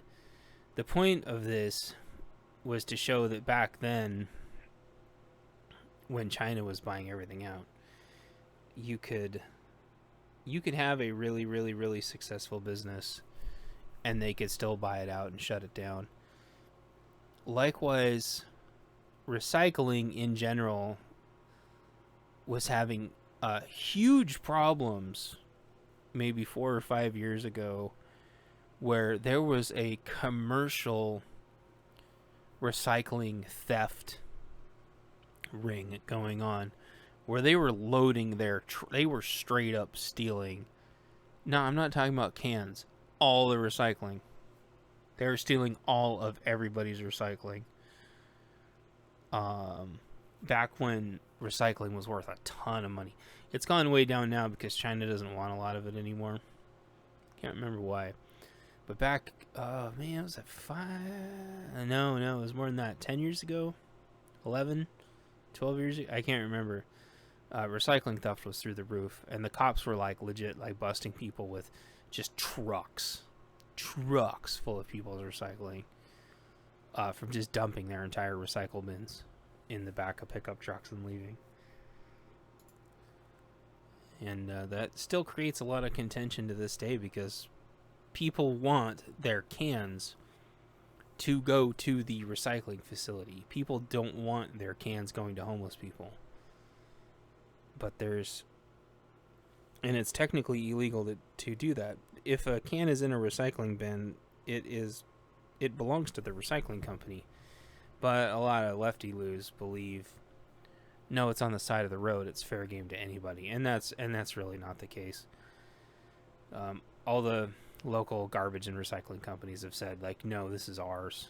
If they put it in this, it's ours, it belongs to us. And if the cops catch them, they'll get fined and cited for stealing the garbage company and the recycling company's property. So this was kind of a riff on that, a play on that. And a lot of my books are like just the natural progression. And so I imagine the recycling companies going out of business, similar to how the coal companies and the oil refineries all went out of business, where like you don't need recycling anymore because it's just not worth anything. And that's really what's happened. And also, not all the recycling facilities have all of a full set of recycling capabilities. Like, some recycling companies can recycle bubble wrap envelopes and some can't. Some recycling companies can recycle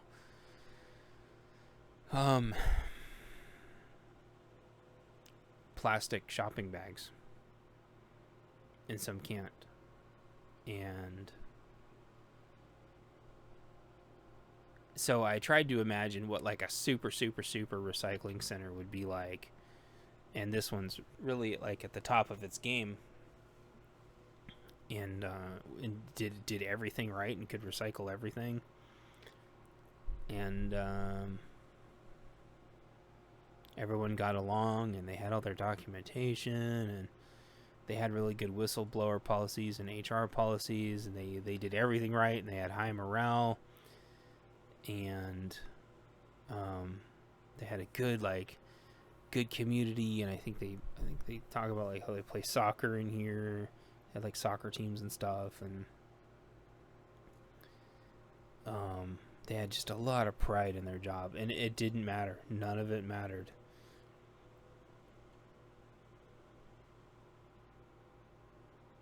And so that's kind of the point of that. I delve into it a little too much, but I thought the whistleblower policy stuff and sexual harassment and counter sexual harassment was really important, because this was back when being accused of something was just as bad as being guilty.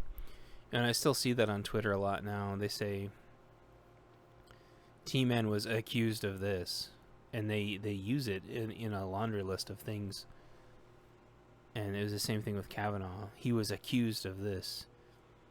And anyone can accuse anyone of anything, and unless you can sue them for libel, which I still don't understand how that works, because Elon Musk was... the guy tried to sue him for calling him something, and he was he tried to argue that he was a public figure, so it was libel. And someone tried to say that to me in a video game once, and I just laughed at him. I don't know how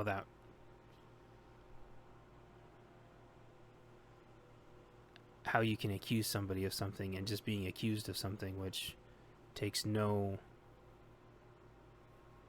evidence whatsoever to accuse somebody of something, or just completely phony evidence. In this day's culture, that means you're guilty. Someone accuses you of something is completely equal to being guilty of it. So that's why I had all that in there. It was a little pretentious, but after I read through it, I'm like, this is a little much, but it was something that was really important to me.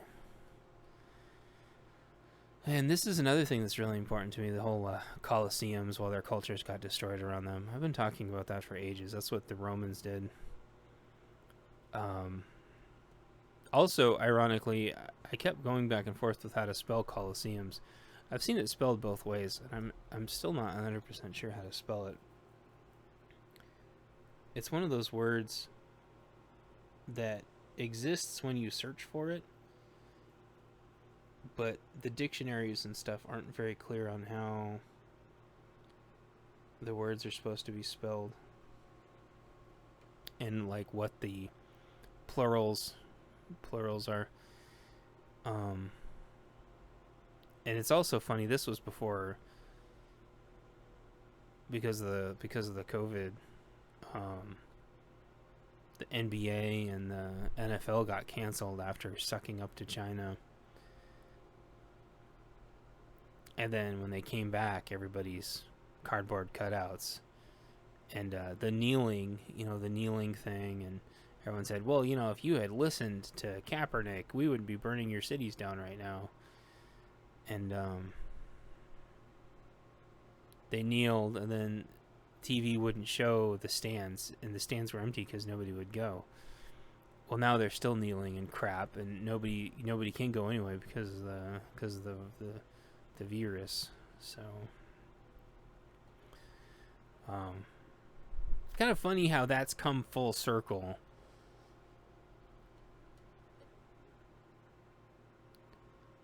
To now they're just literally kneeling to nobody, and they just have these just cartoonish, uncanny valley destroying, goofy cardboard cutouts. The stands are just empty, and it is the most surreal, like, horror movie, like Black Hole Sun video. Kind of just, you're just like, oh my gosh, what is this? I'm in a freaking horror movie right now. I saw it like 2 or 3 times just at a glance, and I'm just like, this is just straight up horror movie, like nightmare fodder. So it's interesting how like the Coliseum thing has just come around full circle, and Twitter ads every single day of whose game's playing. I don't think anybody cares. And then they say they don't care, and then they talk about it anyway. It's like, nobody cares. Like sports for all intents and purposes right now is dead. I still hope hockey comes back, because we got a new hockey team, and I'm really excited about that. And I wrote that into book 4. I never actually thought that we would get a hockey team in Washington, just like I never thought Oregon would get an NFL team. And it turns out that Oregon never did get an NFL team, but Not for their lack of trying and just throwing money at something just because they want to be able to merchandise it, but Oregon had the Winterhawks, and I thought Seattle had a hockey team, or Washington had a hockey team, but I guess they didn't, or maybe it wasn't the NHL. Maybe, I don't know, but I'm super happy, and I think the Kraken is a super cool name. Someone else had another cool one that was a good idea, but I think the Kraken's cool. So I'm not a sports hater. I think hockey's awesome. I don't watch it, but I used to play rollerblade hockey, and it is just so much fun. I like it so much better than football and basketball. I was never a runner, and so I never had the hustle, and so I was horrible at basketball. I just could not hustle. It's like I could never get a full breath to really be able to zip around like I wanted to. And then a lot of this talks about teams trading people all around. And if you want a really good example of that, just watch Basketball, which is Matt and Trey just do a scathing analysis on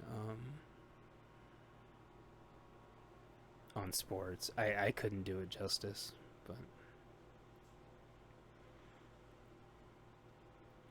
this talks about the NFL brain injuries, which is still just horrible, and then the domestic violence. The Trailblazers were really bad for a long time with DV and NFL. I mean, NFL had several really high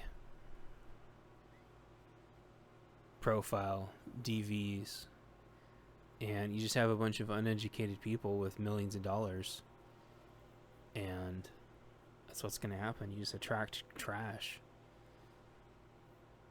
And then this talks about the steroids. This happened in bicycling, and a bunch of people got their stuff taken away, the doping. I forgot what the acronym for the metabolic steroids that they were using were, but a bunch of bicyclists got busted.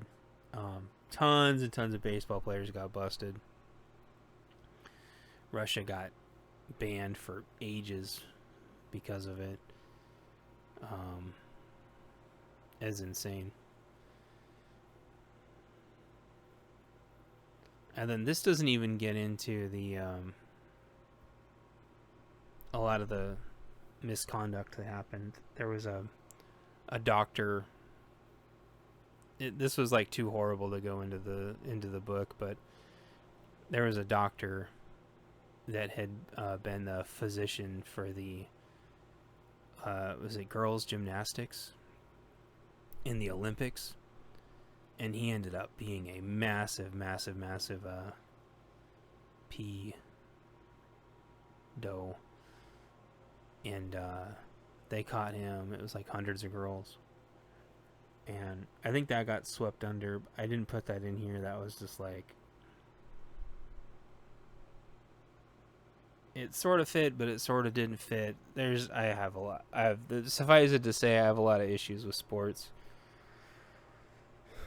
I don't think there's enough oversight and enough of a focus on keeping the players safe.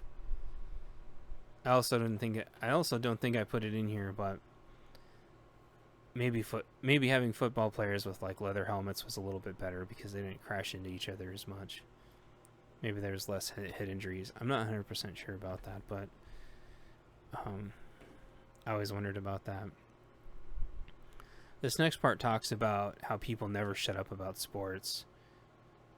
I can't tell you how many times in every business I've ever had to go to where I've needed to get work done, and I could not get people to shut up. Oh my gosh, there goes the dogs. I could not get people to shut up about sports. And I remember my dad telling me about it when I was a kid, and sure enough, as I grew up, it was the same thing. And then if you were talking about anything or even just resting for a second, you would just get lambasted. But they could talk about sports for ages, and then you needed to get some work done, and they would tell you they were too busy. talks about how they had a bowling league. Maybe they... Okay, so maybe they didn't play soccer. Maybe they played bowling. Bowling was a lot of fun.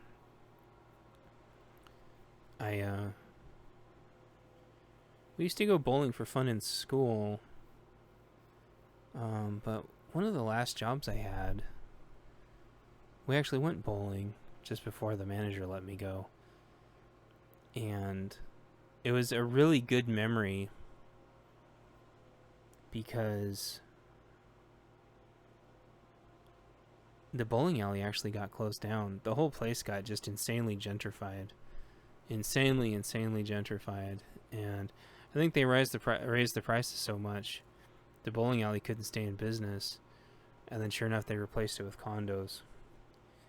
And I saw a funny tweet this morning because Antifa spent 4.5 hours smashing out windows of businesses downtown last night. And somebody tweeted, oh, it doesn't matter if they smash the windows out. All those businesses are going to leave anyway. And that might sound like horrible at first, but it's 100% true. And that's what they want. They want to smash all the... they want to get all those businesses out of there, cause as much money as they can, and they want to turn the whole city into low-income rent. And that's exactly what they're doing. And so that bowling alley was really like the heart of that set of town. I don't really know what to call it. That, I don't know if it's a suburb. It wasn't a suburb. I don't know what to call it. So it was really nice that I got to go there. Hey, little buddy. It was nice that I got to go there one last time. Hey, Slim. Wow, cool. 0% 0-month streak. Slim says 60% is the number I saw of businesses that are going to be closed for good. I think that's a conservative number. I mean, when Obama crashed the economy the first time, I think it was an already a big number. And so when you say 60%, it makes me wonder if that's like 60% as of like...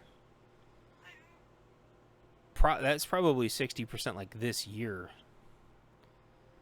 Is my 60% of what was open this year is my guess. But in Portland, hey, thanks, Slim. In Portland, I would say that it's probably way higher than that. But it depends on when you start that number. If you start it because of COVID or if you start it because of the riots. Or if you start it because Obama was crashing the economy. That's for the whole country. Okay. I'm not even surprised at all. And I'm sure it's actually going to be higher than that. When I wrote this, the economy had crashed from Obama and because of gentrification. But what happened was when the economy crashed, a lot of that stuff it was really sad because a lot of it just dilapidated and nothing was rebuilt there because there was no money. And the same thing happened in 2006, 2007, and then it happened again in 2014, 15. And now there's like some money and some investment going in, but I think a lot of the rebuilding that's going on is from everything crashing and then China buying it all out, which is honestly what I think's happening. And I think it was happening all the way back in 2007, but I think they're fast tracking it now, where we've crashed and China's coming in and buying everything. The question is like, you can put condos there, and here's what I don't get. You can put condos there, but there won't be anywhere for anyone to work. So, or shop for that matter. Working is not that big of a deal for downtown Portland because a lot of those people are independently wealthy they moved there to be close to everything that they liked. Well, going to a movie theater right now is a joke, so that's not happening. You could go to your super hippy dippy trendy coffee shop, but you have to socially distance. And the windows are getting smashed out every night. So, I don't know. You can go to the restaurants, but you have to sit really far away from each other, and they're trying to kick you out as fast as possible. And I didn't like predict a lot of that because we had kind of a different problem going on at the time. But I don't know what the end game is because there won't be. So they shut down 60%. They changed it all into condos because people are changing it into condos, so it's not low rent, fixed rent. But there won't be anything for anyone to do. You'll be rich, and you'll have your city condo, and there won't be anything to do, and there will be riots. Well, there already is riots every night. I don't know. I don't know what everyone's thinking that lives down there. And in my books, I think I addressed that in book 16,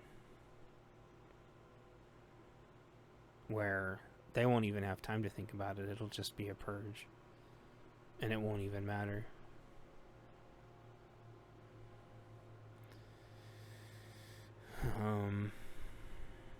A lot of this I just kind of talk about old office floor management, which is a lot of fun.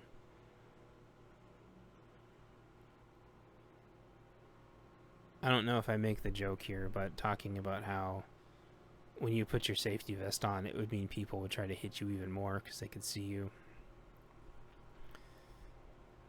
But it was really fun. I used to go into warehouses and they would have the earplug dispensers, and I always thought that stuff was really cool.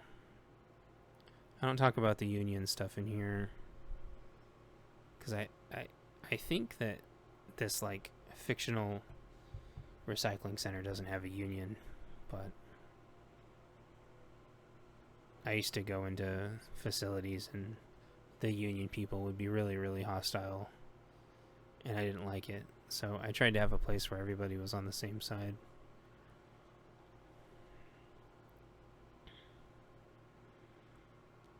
Oh, another thing back in the inner receiving office. Some facilities have the inner receiving office locked off. In fact, it was very common because you didn't want your truck drivers getting into the facility. That's why it was locked the way it was. Likewise, the grand lobbies are usually a huge, huge security risk and a vanity. So I talk about that. It's gonna change his batteries out, which if you've ever had to change your batteries out in the dark, it's no fun.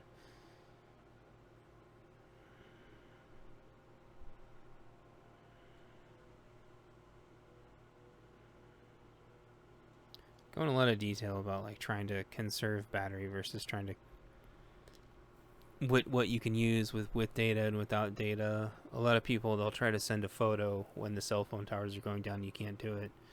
You can send texts and stuff, but without 3G, you're not even loading a website without 3G, which everyone's obviously they're going to 5G now.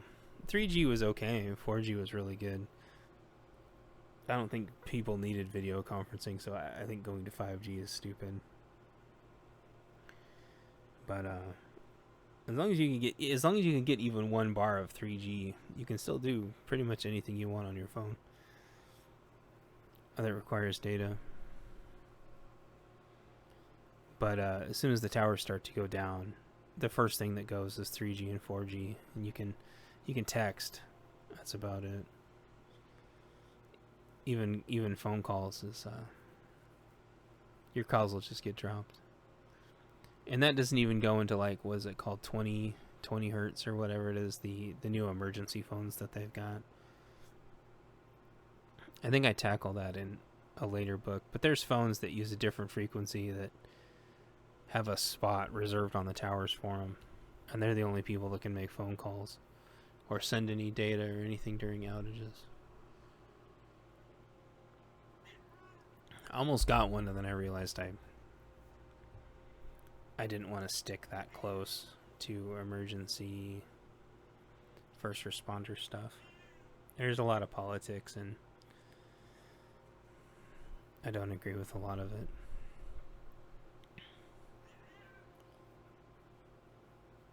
Beating the whole drum of like helping people when those people are getting themselves into the situations, to me, is just not virtuous at all. I'd rather be helping prevent people from doing stupid things, or helping prevent people from getting hurt, than saving people who already made the conscious decision to do something stupid.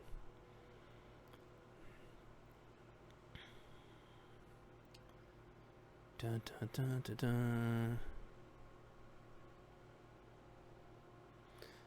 This part talks about the funny microtransactions and these pyramid schemes that games go through.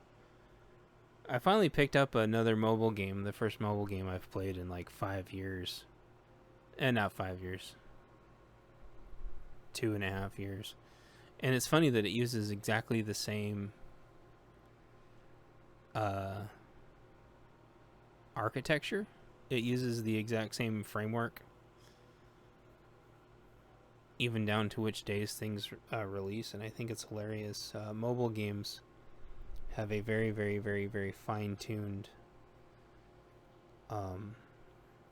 template, and they don't deviate from it. And once I found that out, and this one doesn't even particularly... I have one game on my phone now, yeah. One game. Well, that's not true. I've got what's it called? That the virus one. Plague. I've got Plague on there. Plague is really fun. And then there's another one called Rebels, which the Plague company made. No, what's it called? Tom Clancy. Oh man, I always forget the name of it. Oh, Tom Clancy Elite Squad. But it's funny because it uses the same framework as all of the other RPG games. Exactly the same framework. All that they did was just change the perspective of how the characters attack, and give you like a couple of little moves to make you feel like you're actually advancing the game for some kind of tactics or something. But it's not a bad game. It's just kind of like a little time waster, so you have something to fart around with that resets every day. But it was the same thing with those real-time strategy games. Like they all used exactly the same engine and the same pyramid scheme, where you get about 70% through and it's just impossible to progress. And that's the way this is. I've noticed I'm somewhere between like 40 to 60% through the game, and it's just almost impossible to progress. And it's really sad because I've had a lot of fun because I can play like the characters from Tom Clancy's Division. And but it reminds me a lot about the Star Wars one that I used to play, where you could set up your own squads with all your favorite Star Wars characters. But unfortunately, after somewhere between 60 and 80% through the game, it's almost impossible to progress without dropping literally thousands and thousands of dollars a month. And that's why I wrote this part about. I'll probably uninstall it because I realized I'm never ever going to get two of the characters to finish my little Division roster that I was building, which is really sad. And I remember the same thing happened in Star Wars also, where you were trying to put a unit together of all your favorite characters, and you realized that there was a couple characters that you were just never going to get. And so that's kind of what that part of the story was about. And I'll probably be uninstalling it here soon, which is really sad. But I didn't spend any money on it. And it's free. It's free, and basically the point of this is I play the game kind of up to where I get to that the end of like progression without spending money, because I think it's interesting, like how to see how far they let you go. And someone made the comment, and I realized they were 100% correct, that the game that I'm playing now doesn't even give you enough energy to do anything. And I thought that was really weird, because you progress to a point to where you don't have enough energy to progress anymore, but they didn't seem to give you a way to buy more energy, which seems weird. When I played Star Wars, and I can't remember the name of it, you could just buy more energy. And so if you had more time to play, for example, like, hey, I've got a little bit more time to play, it wasn't a big deal to just buy a little bit more energy, which you made so much in-game currency that it didn't matter. And you could play a little bit longer if you wanted. And this one, you can't do it. You're out of energy before you can even finish playing your characters for the day. And so, kind of like having my analysis hat on, it was sort of fun to like decompile how they have their game configurations set up. And I think it's always cracked me up that they don't just hire an analyst to make a really fun game. And that's another thing that South Park hit perfectly on. They're like, well, it's fun, but it can't be too fun. And but unfortunately, this Tom Clancy one, which is, I like it. I don't even care if the game is fun. I just like to have the characters and to put the little squads together. And that's the same thing with the Star Wars. I just like to put my favorite squads together. And I had a Night Sisters squad that was really, really fun to play. And I had a Clone Trooper squad that was really fun to play. And then I had some other squads I was working on. But,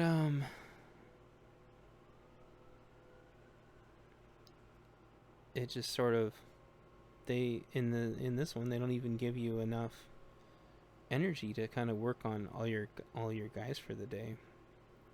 And it's really sad, and I'm gonna be uninstalling it. And so it's funny when I go back and read this stuff. This wasn't a squad-based game, because all the squad-based games were the same. This was a real-time strategy game. Also a Star Wars game, by the way. It was a Star Wars. I think it was a clone. It was like just a complete 100% clone of, what was that? What was that game called? No, I can't remember. It's a super, super popular. They even had like commercials for it in movie theaters and stuff. I can't remember. But I guess I should go look it up. Keep wanting to call it the wrong thing. Yeah, Clash of Clans is what I was thinking of. Plague is really fun, and I liked Plague because you're able to play through the whole thing, and although you had to pay for it, but it's very affordable, and you could just play through the whole thing, and it wasn't a big deal. But the Clash of Clans clones, you're trying to fight against other people, and you hit this wall. And Star Wars was the same, and a lot of these mobile games would just copy. Yeah, pretty much. They would just copy the framework and then just change the characters around. And Star Wars did that with a bunch of games, and unfortunately, another thing that I found out is it was no big deal for them to just cancel a game, and you didn't get any refund or anything. They just took your money and then just started making the next game. And it's like, well, you just spent all the time building your little squad or whatever, and they could just shut it off. Also, the cheating was really, really bad. So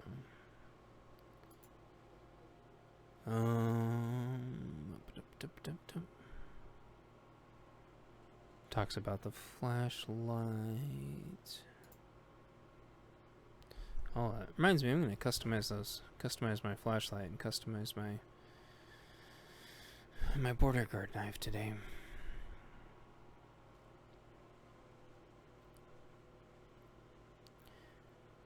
One of the things that I probably don't explain in this one is what kind of knife the character has. And it's kind of hard. It's really hard for me to go through and try to remember and try to document somehow at what points in which books my character's inventory is. Because I think Campfire didn't have a way of partitioning out a progressive story. And so I was kind of trying to do it all by hand, like, you know, at this point in this book he gets this item, at this point he gets this item. And so now that I'm thinking about it, I'm not sure at what point he has a K-bar TDI, which is a respectable blade, but it's a 2.5 inch. And while you could completely jack somebody up with it, or if you got their carotid or femoral, you could put them down for the count, it's not nearly as effective as a border guard. And so I'm not sure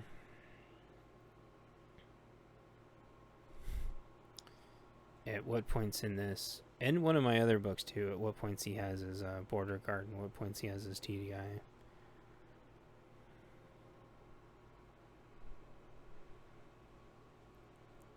So he's walking in the dark here. He hasn't explored the upstairs yet.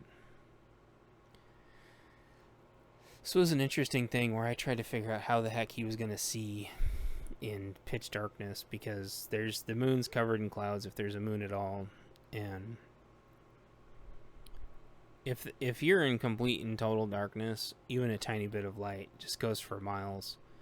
And even though he's kind of got like a soft light, I was trying to figure out how you'd like cup it so you couldn't see, and then maybe so it was soft light, it would sort of get absorbed by anything instead of reflect like a hard light that just reflects off everything.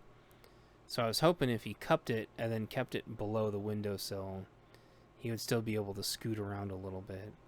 Whereas if you try to, his flashlight on his flash on his phone's dead anyway. But if you use that, even if you cup it, oh my gosh, not only that thing blind you, but it reflects off of everything. So that's how I imagine he was trying to scoot around so he wouldn't be noticed. Because he didn't want to accidentally just like walk off the second floor and fall onto the first floor. Walk into a plant or a coffee table. It took me a while to really be happy if that would actually work or not. I tried to only put things into the book that could possibly work. And that's one of those ones that I wasn't sure about. Even just a little while ago when I was narrating this book, I wasn't sure if that was going to... I still wasn't completely happy with it, but it was as good as it was going to get. I mean, that's as close as you can get, I think, to a plan or a strategy that might work. Unless you have... I mean, even if you have a flashlight with a super low setting. So I have a flashlight now that has a low setting and a high setting, and I don't use it on my rifle. I have one that's only the full setting, same brand, only the full setting for my rifle. But for it, it's nice because number one, I don't blind myself, and that low setting might work if I have to move around in the darkness and not have the light just shine for miles. I don't know. I still think I would have to cup it and hope it didn't reflect off everything and keep it low. I don't know. So this is when the character first comes across the gate. And I hadn't decided when I wrote this part what I wanted to be here. And so I had to go back when I wrote this part and make sure that the lines matched up with how this fence worked. And the whole idea for this fence was that the employees had the keys and had to let, I mean, the blue collar had to let the white collar into their offices every day, and I thought that would be really funny. And I thought that would be a neat idea. And then everyone was kind of starting their day together. And then each of their keys was in their production line, which you find out soon. And also, this whole idea of gates and keys hidden everywhere, that's all Resident Evil stuff. And I just put tons of it in my books because the idea of having to go find keys, while annoying in a video game, and it creates like this huge arbitrary fetch quest. I still think you can do interesting things with the keys and add some mystery and some suspense and some really fun problem solving.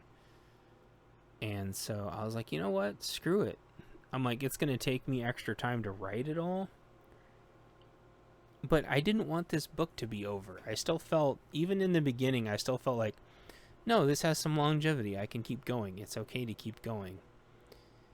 And I carry that on with all my books.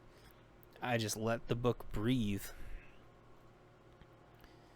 And the character proceeds to figure out the puzzles.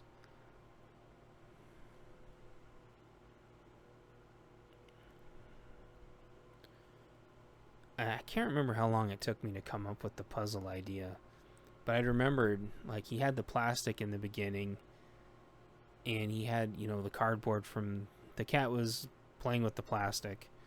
He put it in his pocket. He had the cardboard from some packaging. The zone bar was like a metal wrapper or aluminum foil or whatever. I kept creating suspense with things crashing around. It was originally supposed to be a haunted building, but I decided it was just the cat crashing around in the throughout the building as it explored and chased mice away and stuff like that. Also, him finding more gear, he finds better gloves and he finds better jackets and stuff. But once you're already cold, it doesn't matter as much because you can't warm yourself back up without artificial means. So having to turn the flashlight off to see that the light was still a little dim is an idea, I think, sort of maybe kind of inspired from like this old, I think it was Hardy Boys, where they were in a car and someone was trying to kill them and had changed all the switches in the car and the lights hit the brakes or something. And the idea of having to like turn your lights off to be able to see, it didn't really come from there, but that was kind of like one idea. Where it's like having to turn the lights off, which was like the scariest thing to do, to be able to see. I thought was an interesting concept. Not one I've seen do a lot. I mean, yeah. Things don't seem to be glowing when you shine your lights on them, and then you turn your lights off, then you realize stuff's glowing.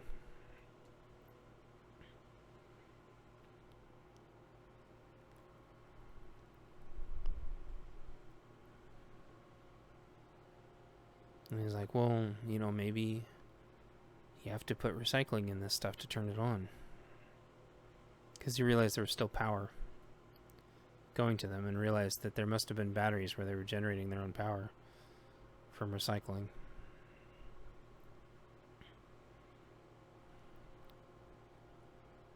And then he realizes that it was a prototype facility to turn recycling into electricity as kind of a green power source. I think that's completely unrealistic. I don't think it's possible, but they've definitely built power generators off incinerators.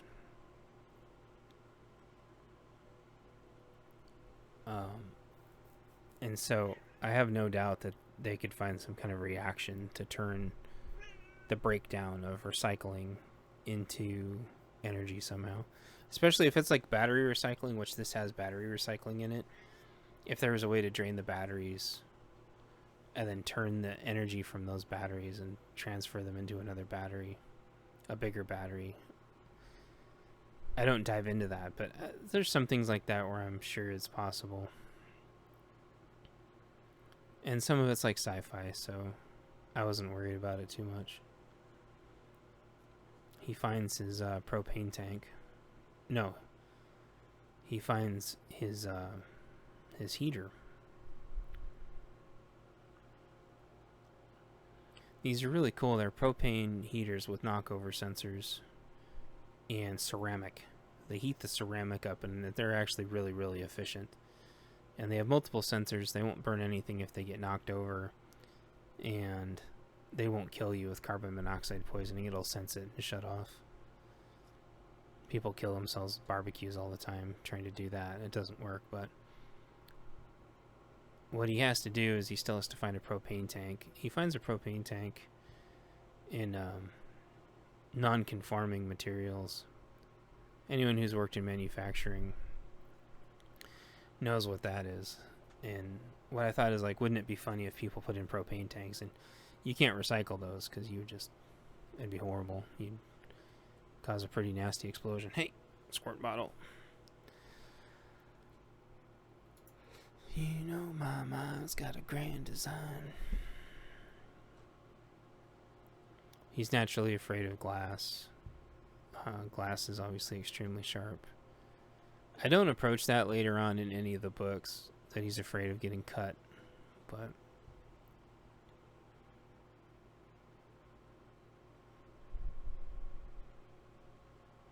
if he was to have a fear, I think his fear would be getting cut. But I don't dive into that a lot. It's kind of gross, and so I try to use the whole cutting thing like very, very, very sparingly. It gets into like torture and self-harm, and I very, very rarely talk about it in the books.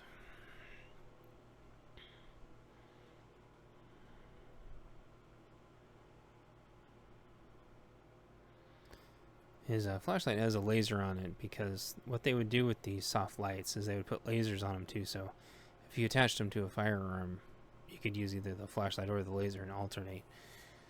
This would have been a really good idea, except they like to put strobes on them too, and strobes are just, unless you have an extremely fast, extremely powerful strobe, it's not going to disorient anybody. It's just going to be annoying. They're going to slap it out of your hand. I was trying to figure out how he was going to find glass, and then I realized the office would have a maintenance closet. This is when the character finally starts to become confident and act like he actually belongs there, and realizes that he's going to have to start clearing some of these small rooms instead of just ignoring them.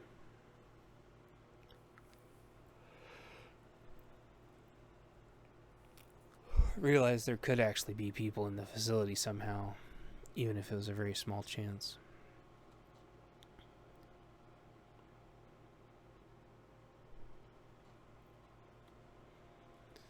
So he does the glass line, and then he does the battery line. I especially liked the battery line because it was fun to imagine all the rubber, yellow, everywhere. All the MSDS books and the rinsing stations and everything. And like little receptacles for each kind of battery. I think that would be really cool. I have no idea how that actually works, but it would be cool if there was just like batteries, and then you just dump them in a receptacle, kind of like a coin slot, and then it just drains the batteries out and sticks the energy onto a battery, and it actually saves the power. I think that would be really cool. And then the battery could be recycled and refilled. So he finds his radio here. I was trying to figure out a way of him to get in contact with anybody who could save him, and realized what would make the most sense is if they had just left a radio around that was pre-programmed with the channels. People who've never used radios before, I wouldn't intuitively know to try to plug in numbers, and there's 6 digits in a frequency, and there's just no way you could plug in a frequency, and so unless you had a scan button. But if you had a scan button, you come up with all kinds of gibberish. And so I thought, well, what if they just like pre-programmed in their channel set and just left it there? And promotional radios and promotional really cool gadgets are pretty common, so I thought that would be cool. I like to give them little help outs sometimes.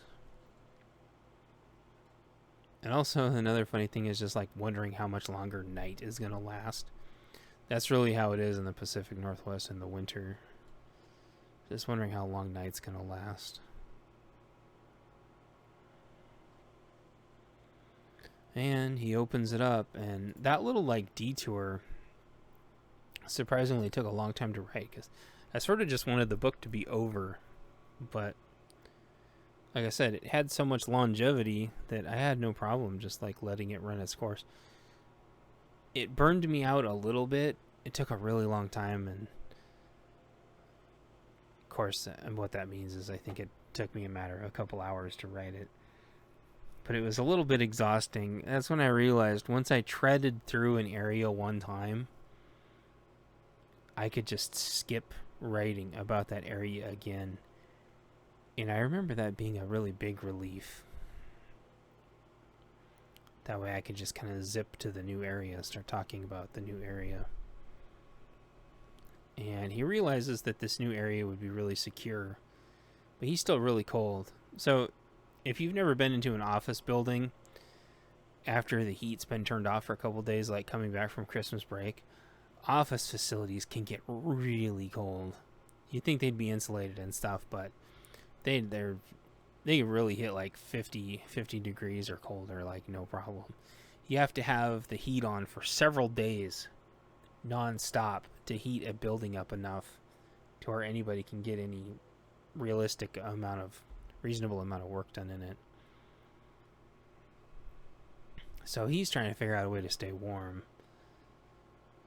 To me, this was kind of a no-brainer. He was able to get the propane heater, which I set up early on, but that in and of itself wastes a lot of energy. You need to direct it, and if he could find, some tinfoil and a cardboard presentation thing, he could set himself up a little heat shield. And I was like, there's going to be no blankets in this place. But then I remembered sometimes, like, people stay in the office, and so they leave blankets. Nowadays, of course, there's USB heater blankets that are really cool, but that stuff was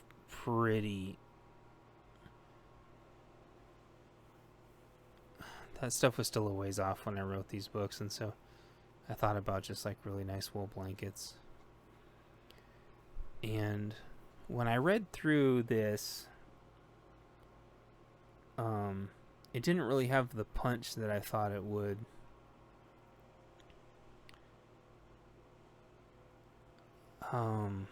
He has to clear the bathrooms and talks about how he used to clean restrooms and stuff.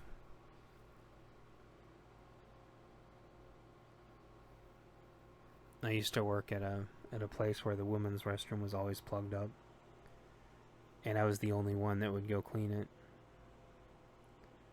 Nobody else would go clean it, and it would just be horrible. But they were always really appreciative, and I was kind of like the hero there because of it, so that was cool. So I wrote that in there.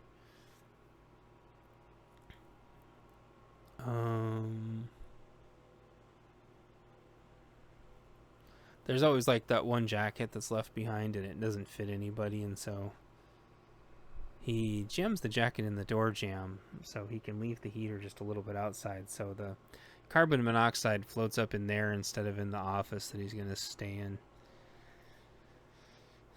if you stick a jacket in a door jamb, like, it's not going to close. The door will break off before that happens. So I was trying to think of a good way of him blocking the door. That way the cat could get in and out.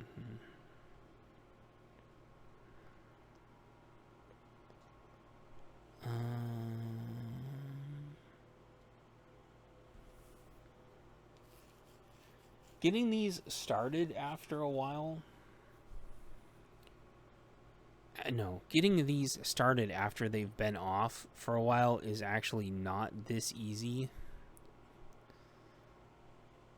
But I wasn't going to try to explain it.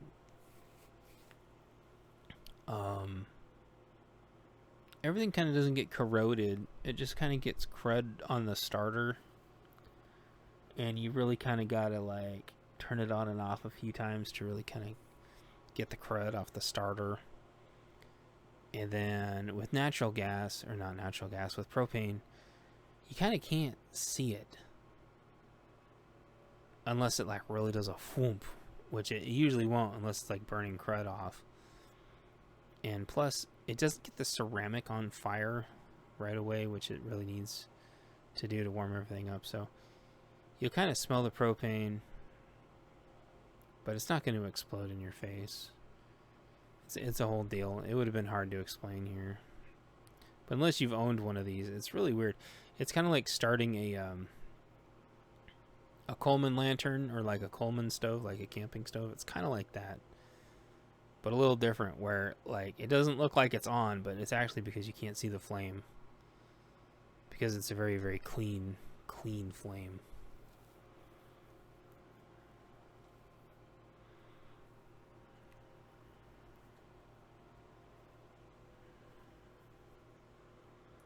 He talks about wrapping himself up here, plugging his stuff into that radio that he found to charge it all, because it has USB plugins. And he finds this card that was with the blankets, and this didn't have the punch that it was supposed to have when I narrated it, and I don't know how many people keyed up off this, but this was actually supposed to be a very, very emotional moment. And it was I noticed a lot of these were emotional when I wrote them, because I was writing it really slow and the emotions were coming off of me. But I don't know when people read this stuff, if they read it too fast or if they're not immersed, if they don't understand, like, the emotional impacts of this. But I was really emotional when I wrote this part. And MFCEO is a reference to James Yeager. It's kind of my little shout out to him. That means mother effing CEO, which is what he used to call himself. I don't know if he still does. It's not an endorsement for Tactical Response, and I've never been to their classes, but his YouTube videos were a big inspiration for me to pick up training.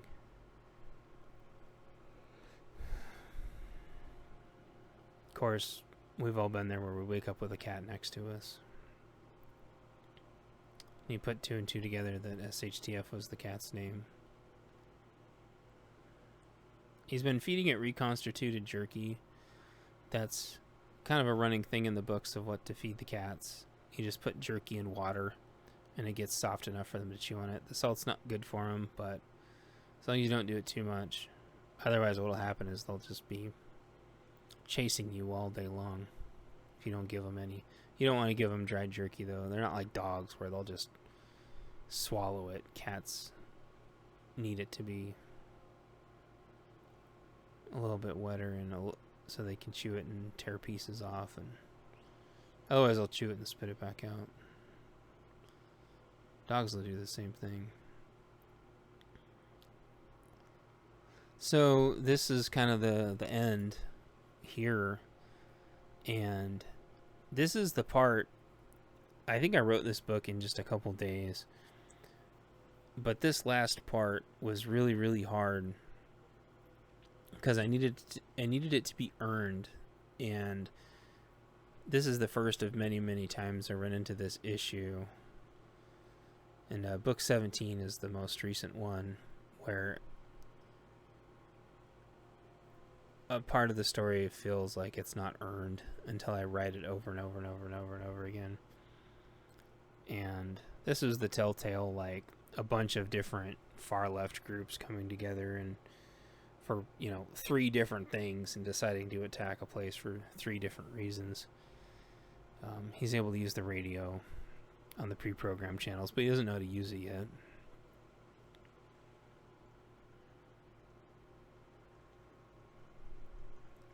Waste Trash Fiercely Recycling Center is WTF. And I can't remember why I decided WTF for the name of the recycling center. But the recycling logo is a 3-point triangle, and I think I was trying to find like a 3-letter acronym. And then Waste Trash Fiercely just sounded awesome in my head. So the bad guys attack, and the good guy sneaks out, and he's using his TDI here. So as I do these behind the scenes, I'll try to figure out which one of these he's got the border guard. And if I had more room, and I'd be taking better notes. I'm not worried about continuity so much as trying to get like the encyclopedia right. And I get super tired doing this. Which is why reading through the books live has helped me out a lot. And so this kind of starts the whole idea of everybody having purge lists where they have their places that they want to go attack. And it never says if those people were disgruntled employees, but it implies that one of them's mad because of the environment, and one of them's mad because they think like alt-right people work there or something, and one of them's mad because I think capitalism. I have no idea. I don't know if I threw capitalism in there anywhere.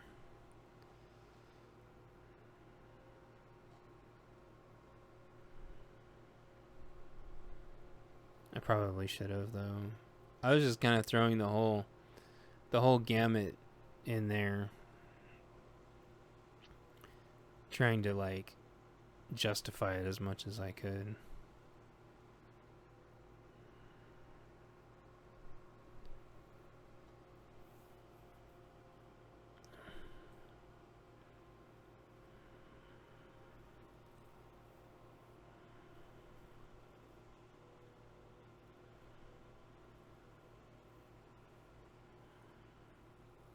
I think I'll throw capitalism bad in here somewhere.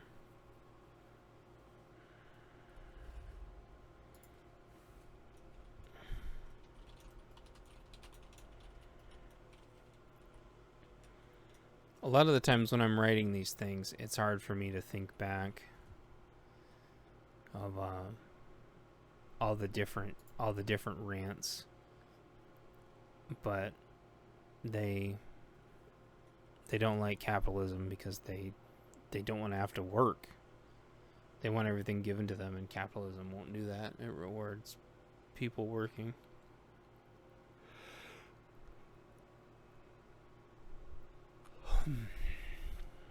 Blah, blah, blah, blah.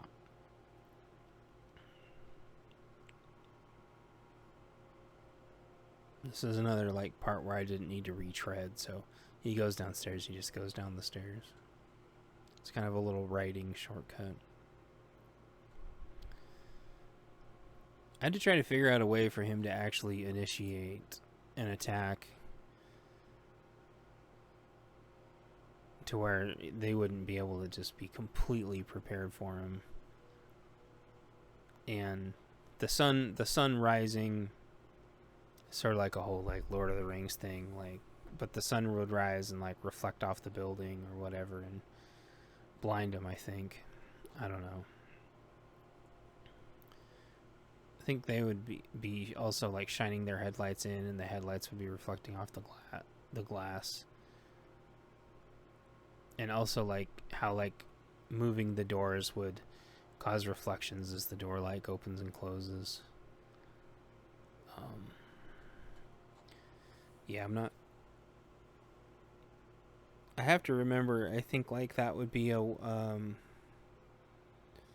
technically like a west facing door, and the sun would rise in the east, and so it'd be the sun coming. I don't know how a lot of the reflections would work. I tried to write this cinematically enough to where it would actually work, but that's one of those cases where if I spent more time on it, I would have to try to actually figure out if it would be like lights reflecting off the headlights, or if it would be like the sun reflecting off the vehicle, reflecting into the building. I have no idea.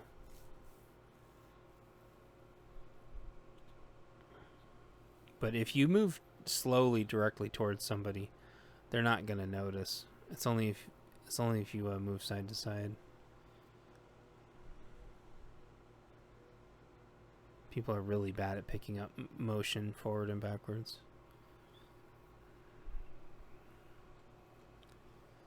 And then that is the end of the story. The good guys stop the bad guys, and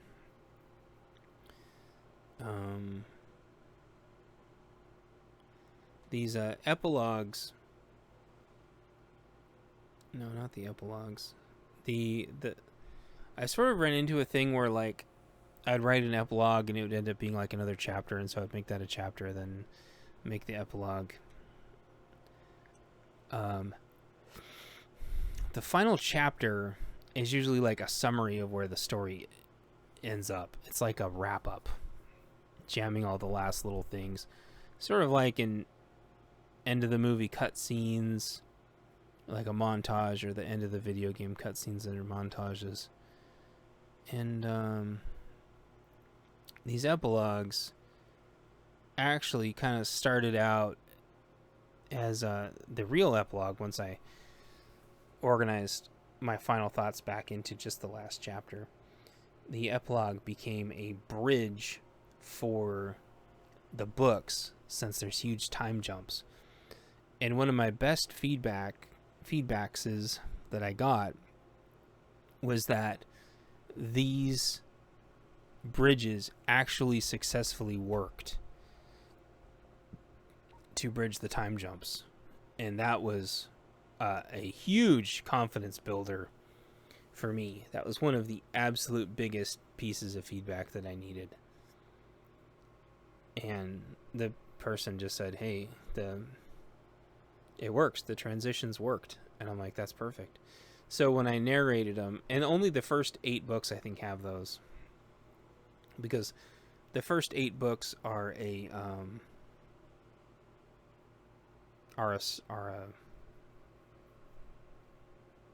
kind of the first main story arc.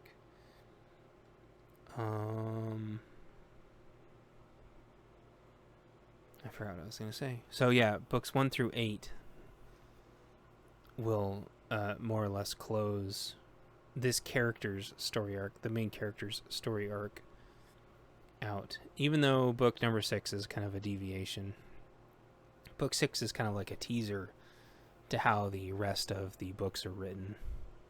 Kind of a test. So that's the end of book 1.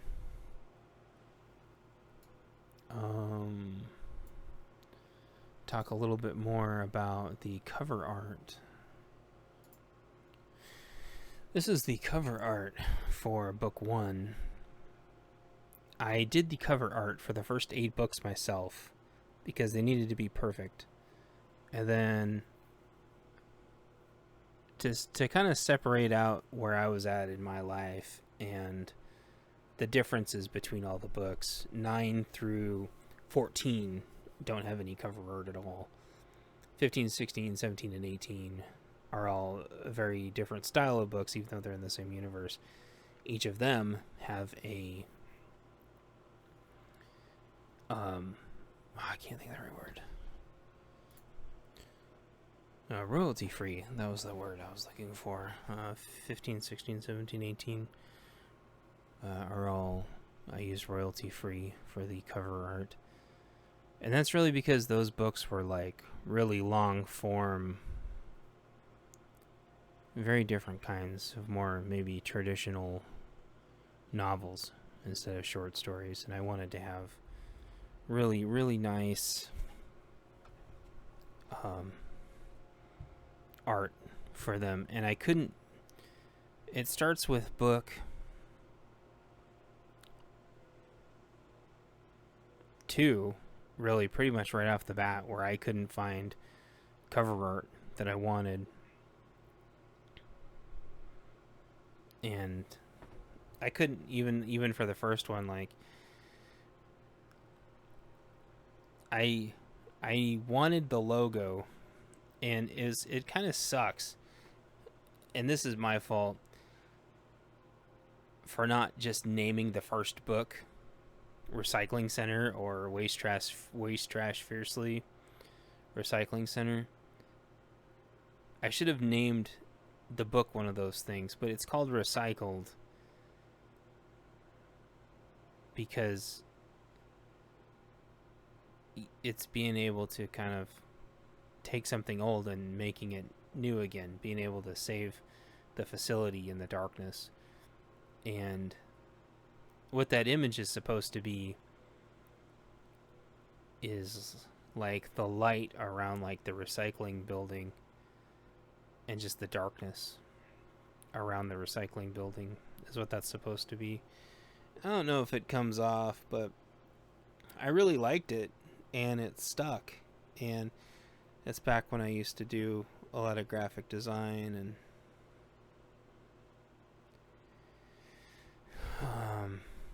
the recycling logo itself has always been a huge fan of mine. I've always been a huge fan of the recycling logo. And I had to go into a not insignificant amount of lengths trying to figure out if the recycling logo was branded or not. Trying to figure out if somebody owned it or if it was copyrighted. And as far as I know, as far as I was able to tell, I was able to find a royalty-free recycling logo. But to be perfectly honest, absolutely no idea if it's copywritten or not. I mean, it's a triangle with arrows pointing. And that was kind of... I sort of just like took my best shot at finding an open source one. And I really should credit and take credit for all my artwork. It's something I was thinking about. The two places where I get my stock photos, though, you don't have to credit them. As long as you're not putting it in an art book and selling it as your own art, which is obviously illegal. Same thing to do with music, like making your own music albums and selling them as compilations. It's one of those, like, no-nos. But using it commercially is fine. Oh, blah, blah. Sorry, I thought I was going to do more than one of these today, but now I don't think I'll be able to. This is crazy. It's fun, though. So anyway, that's sort of... The first one was really... It was to focus on the logo, the brand, the thought of like a recycling center in the darkness, and so that's why it's just not a stock photo of just an arbitrary building. Likewise with the second one,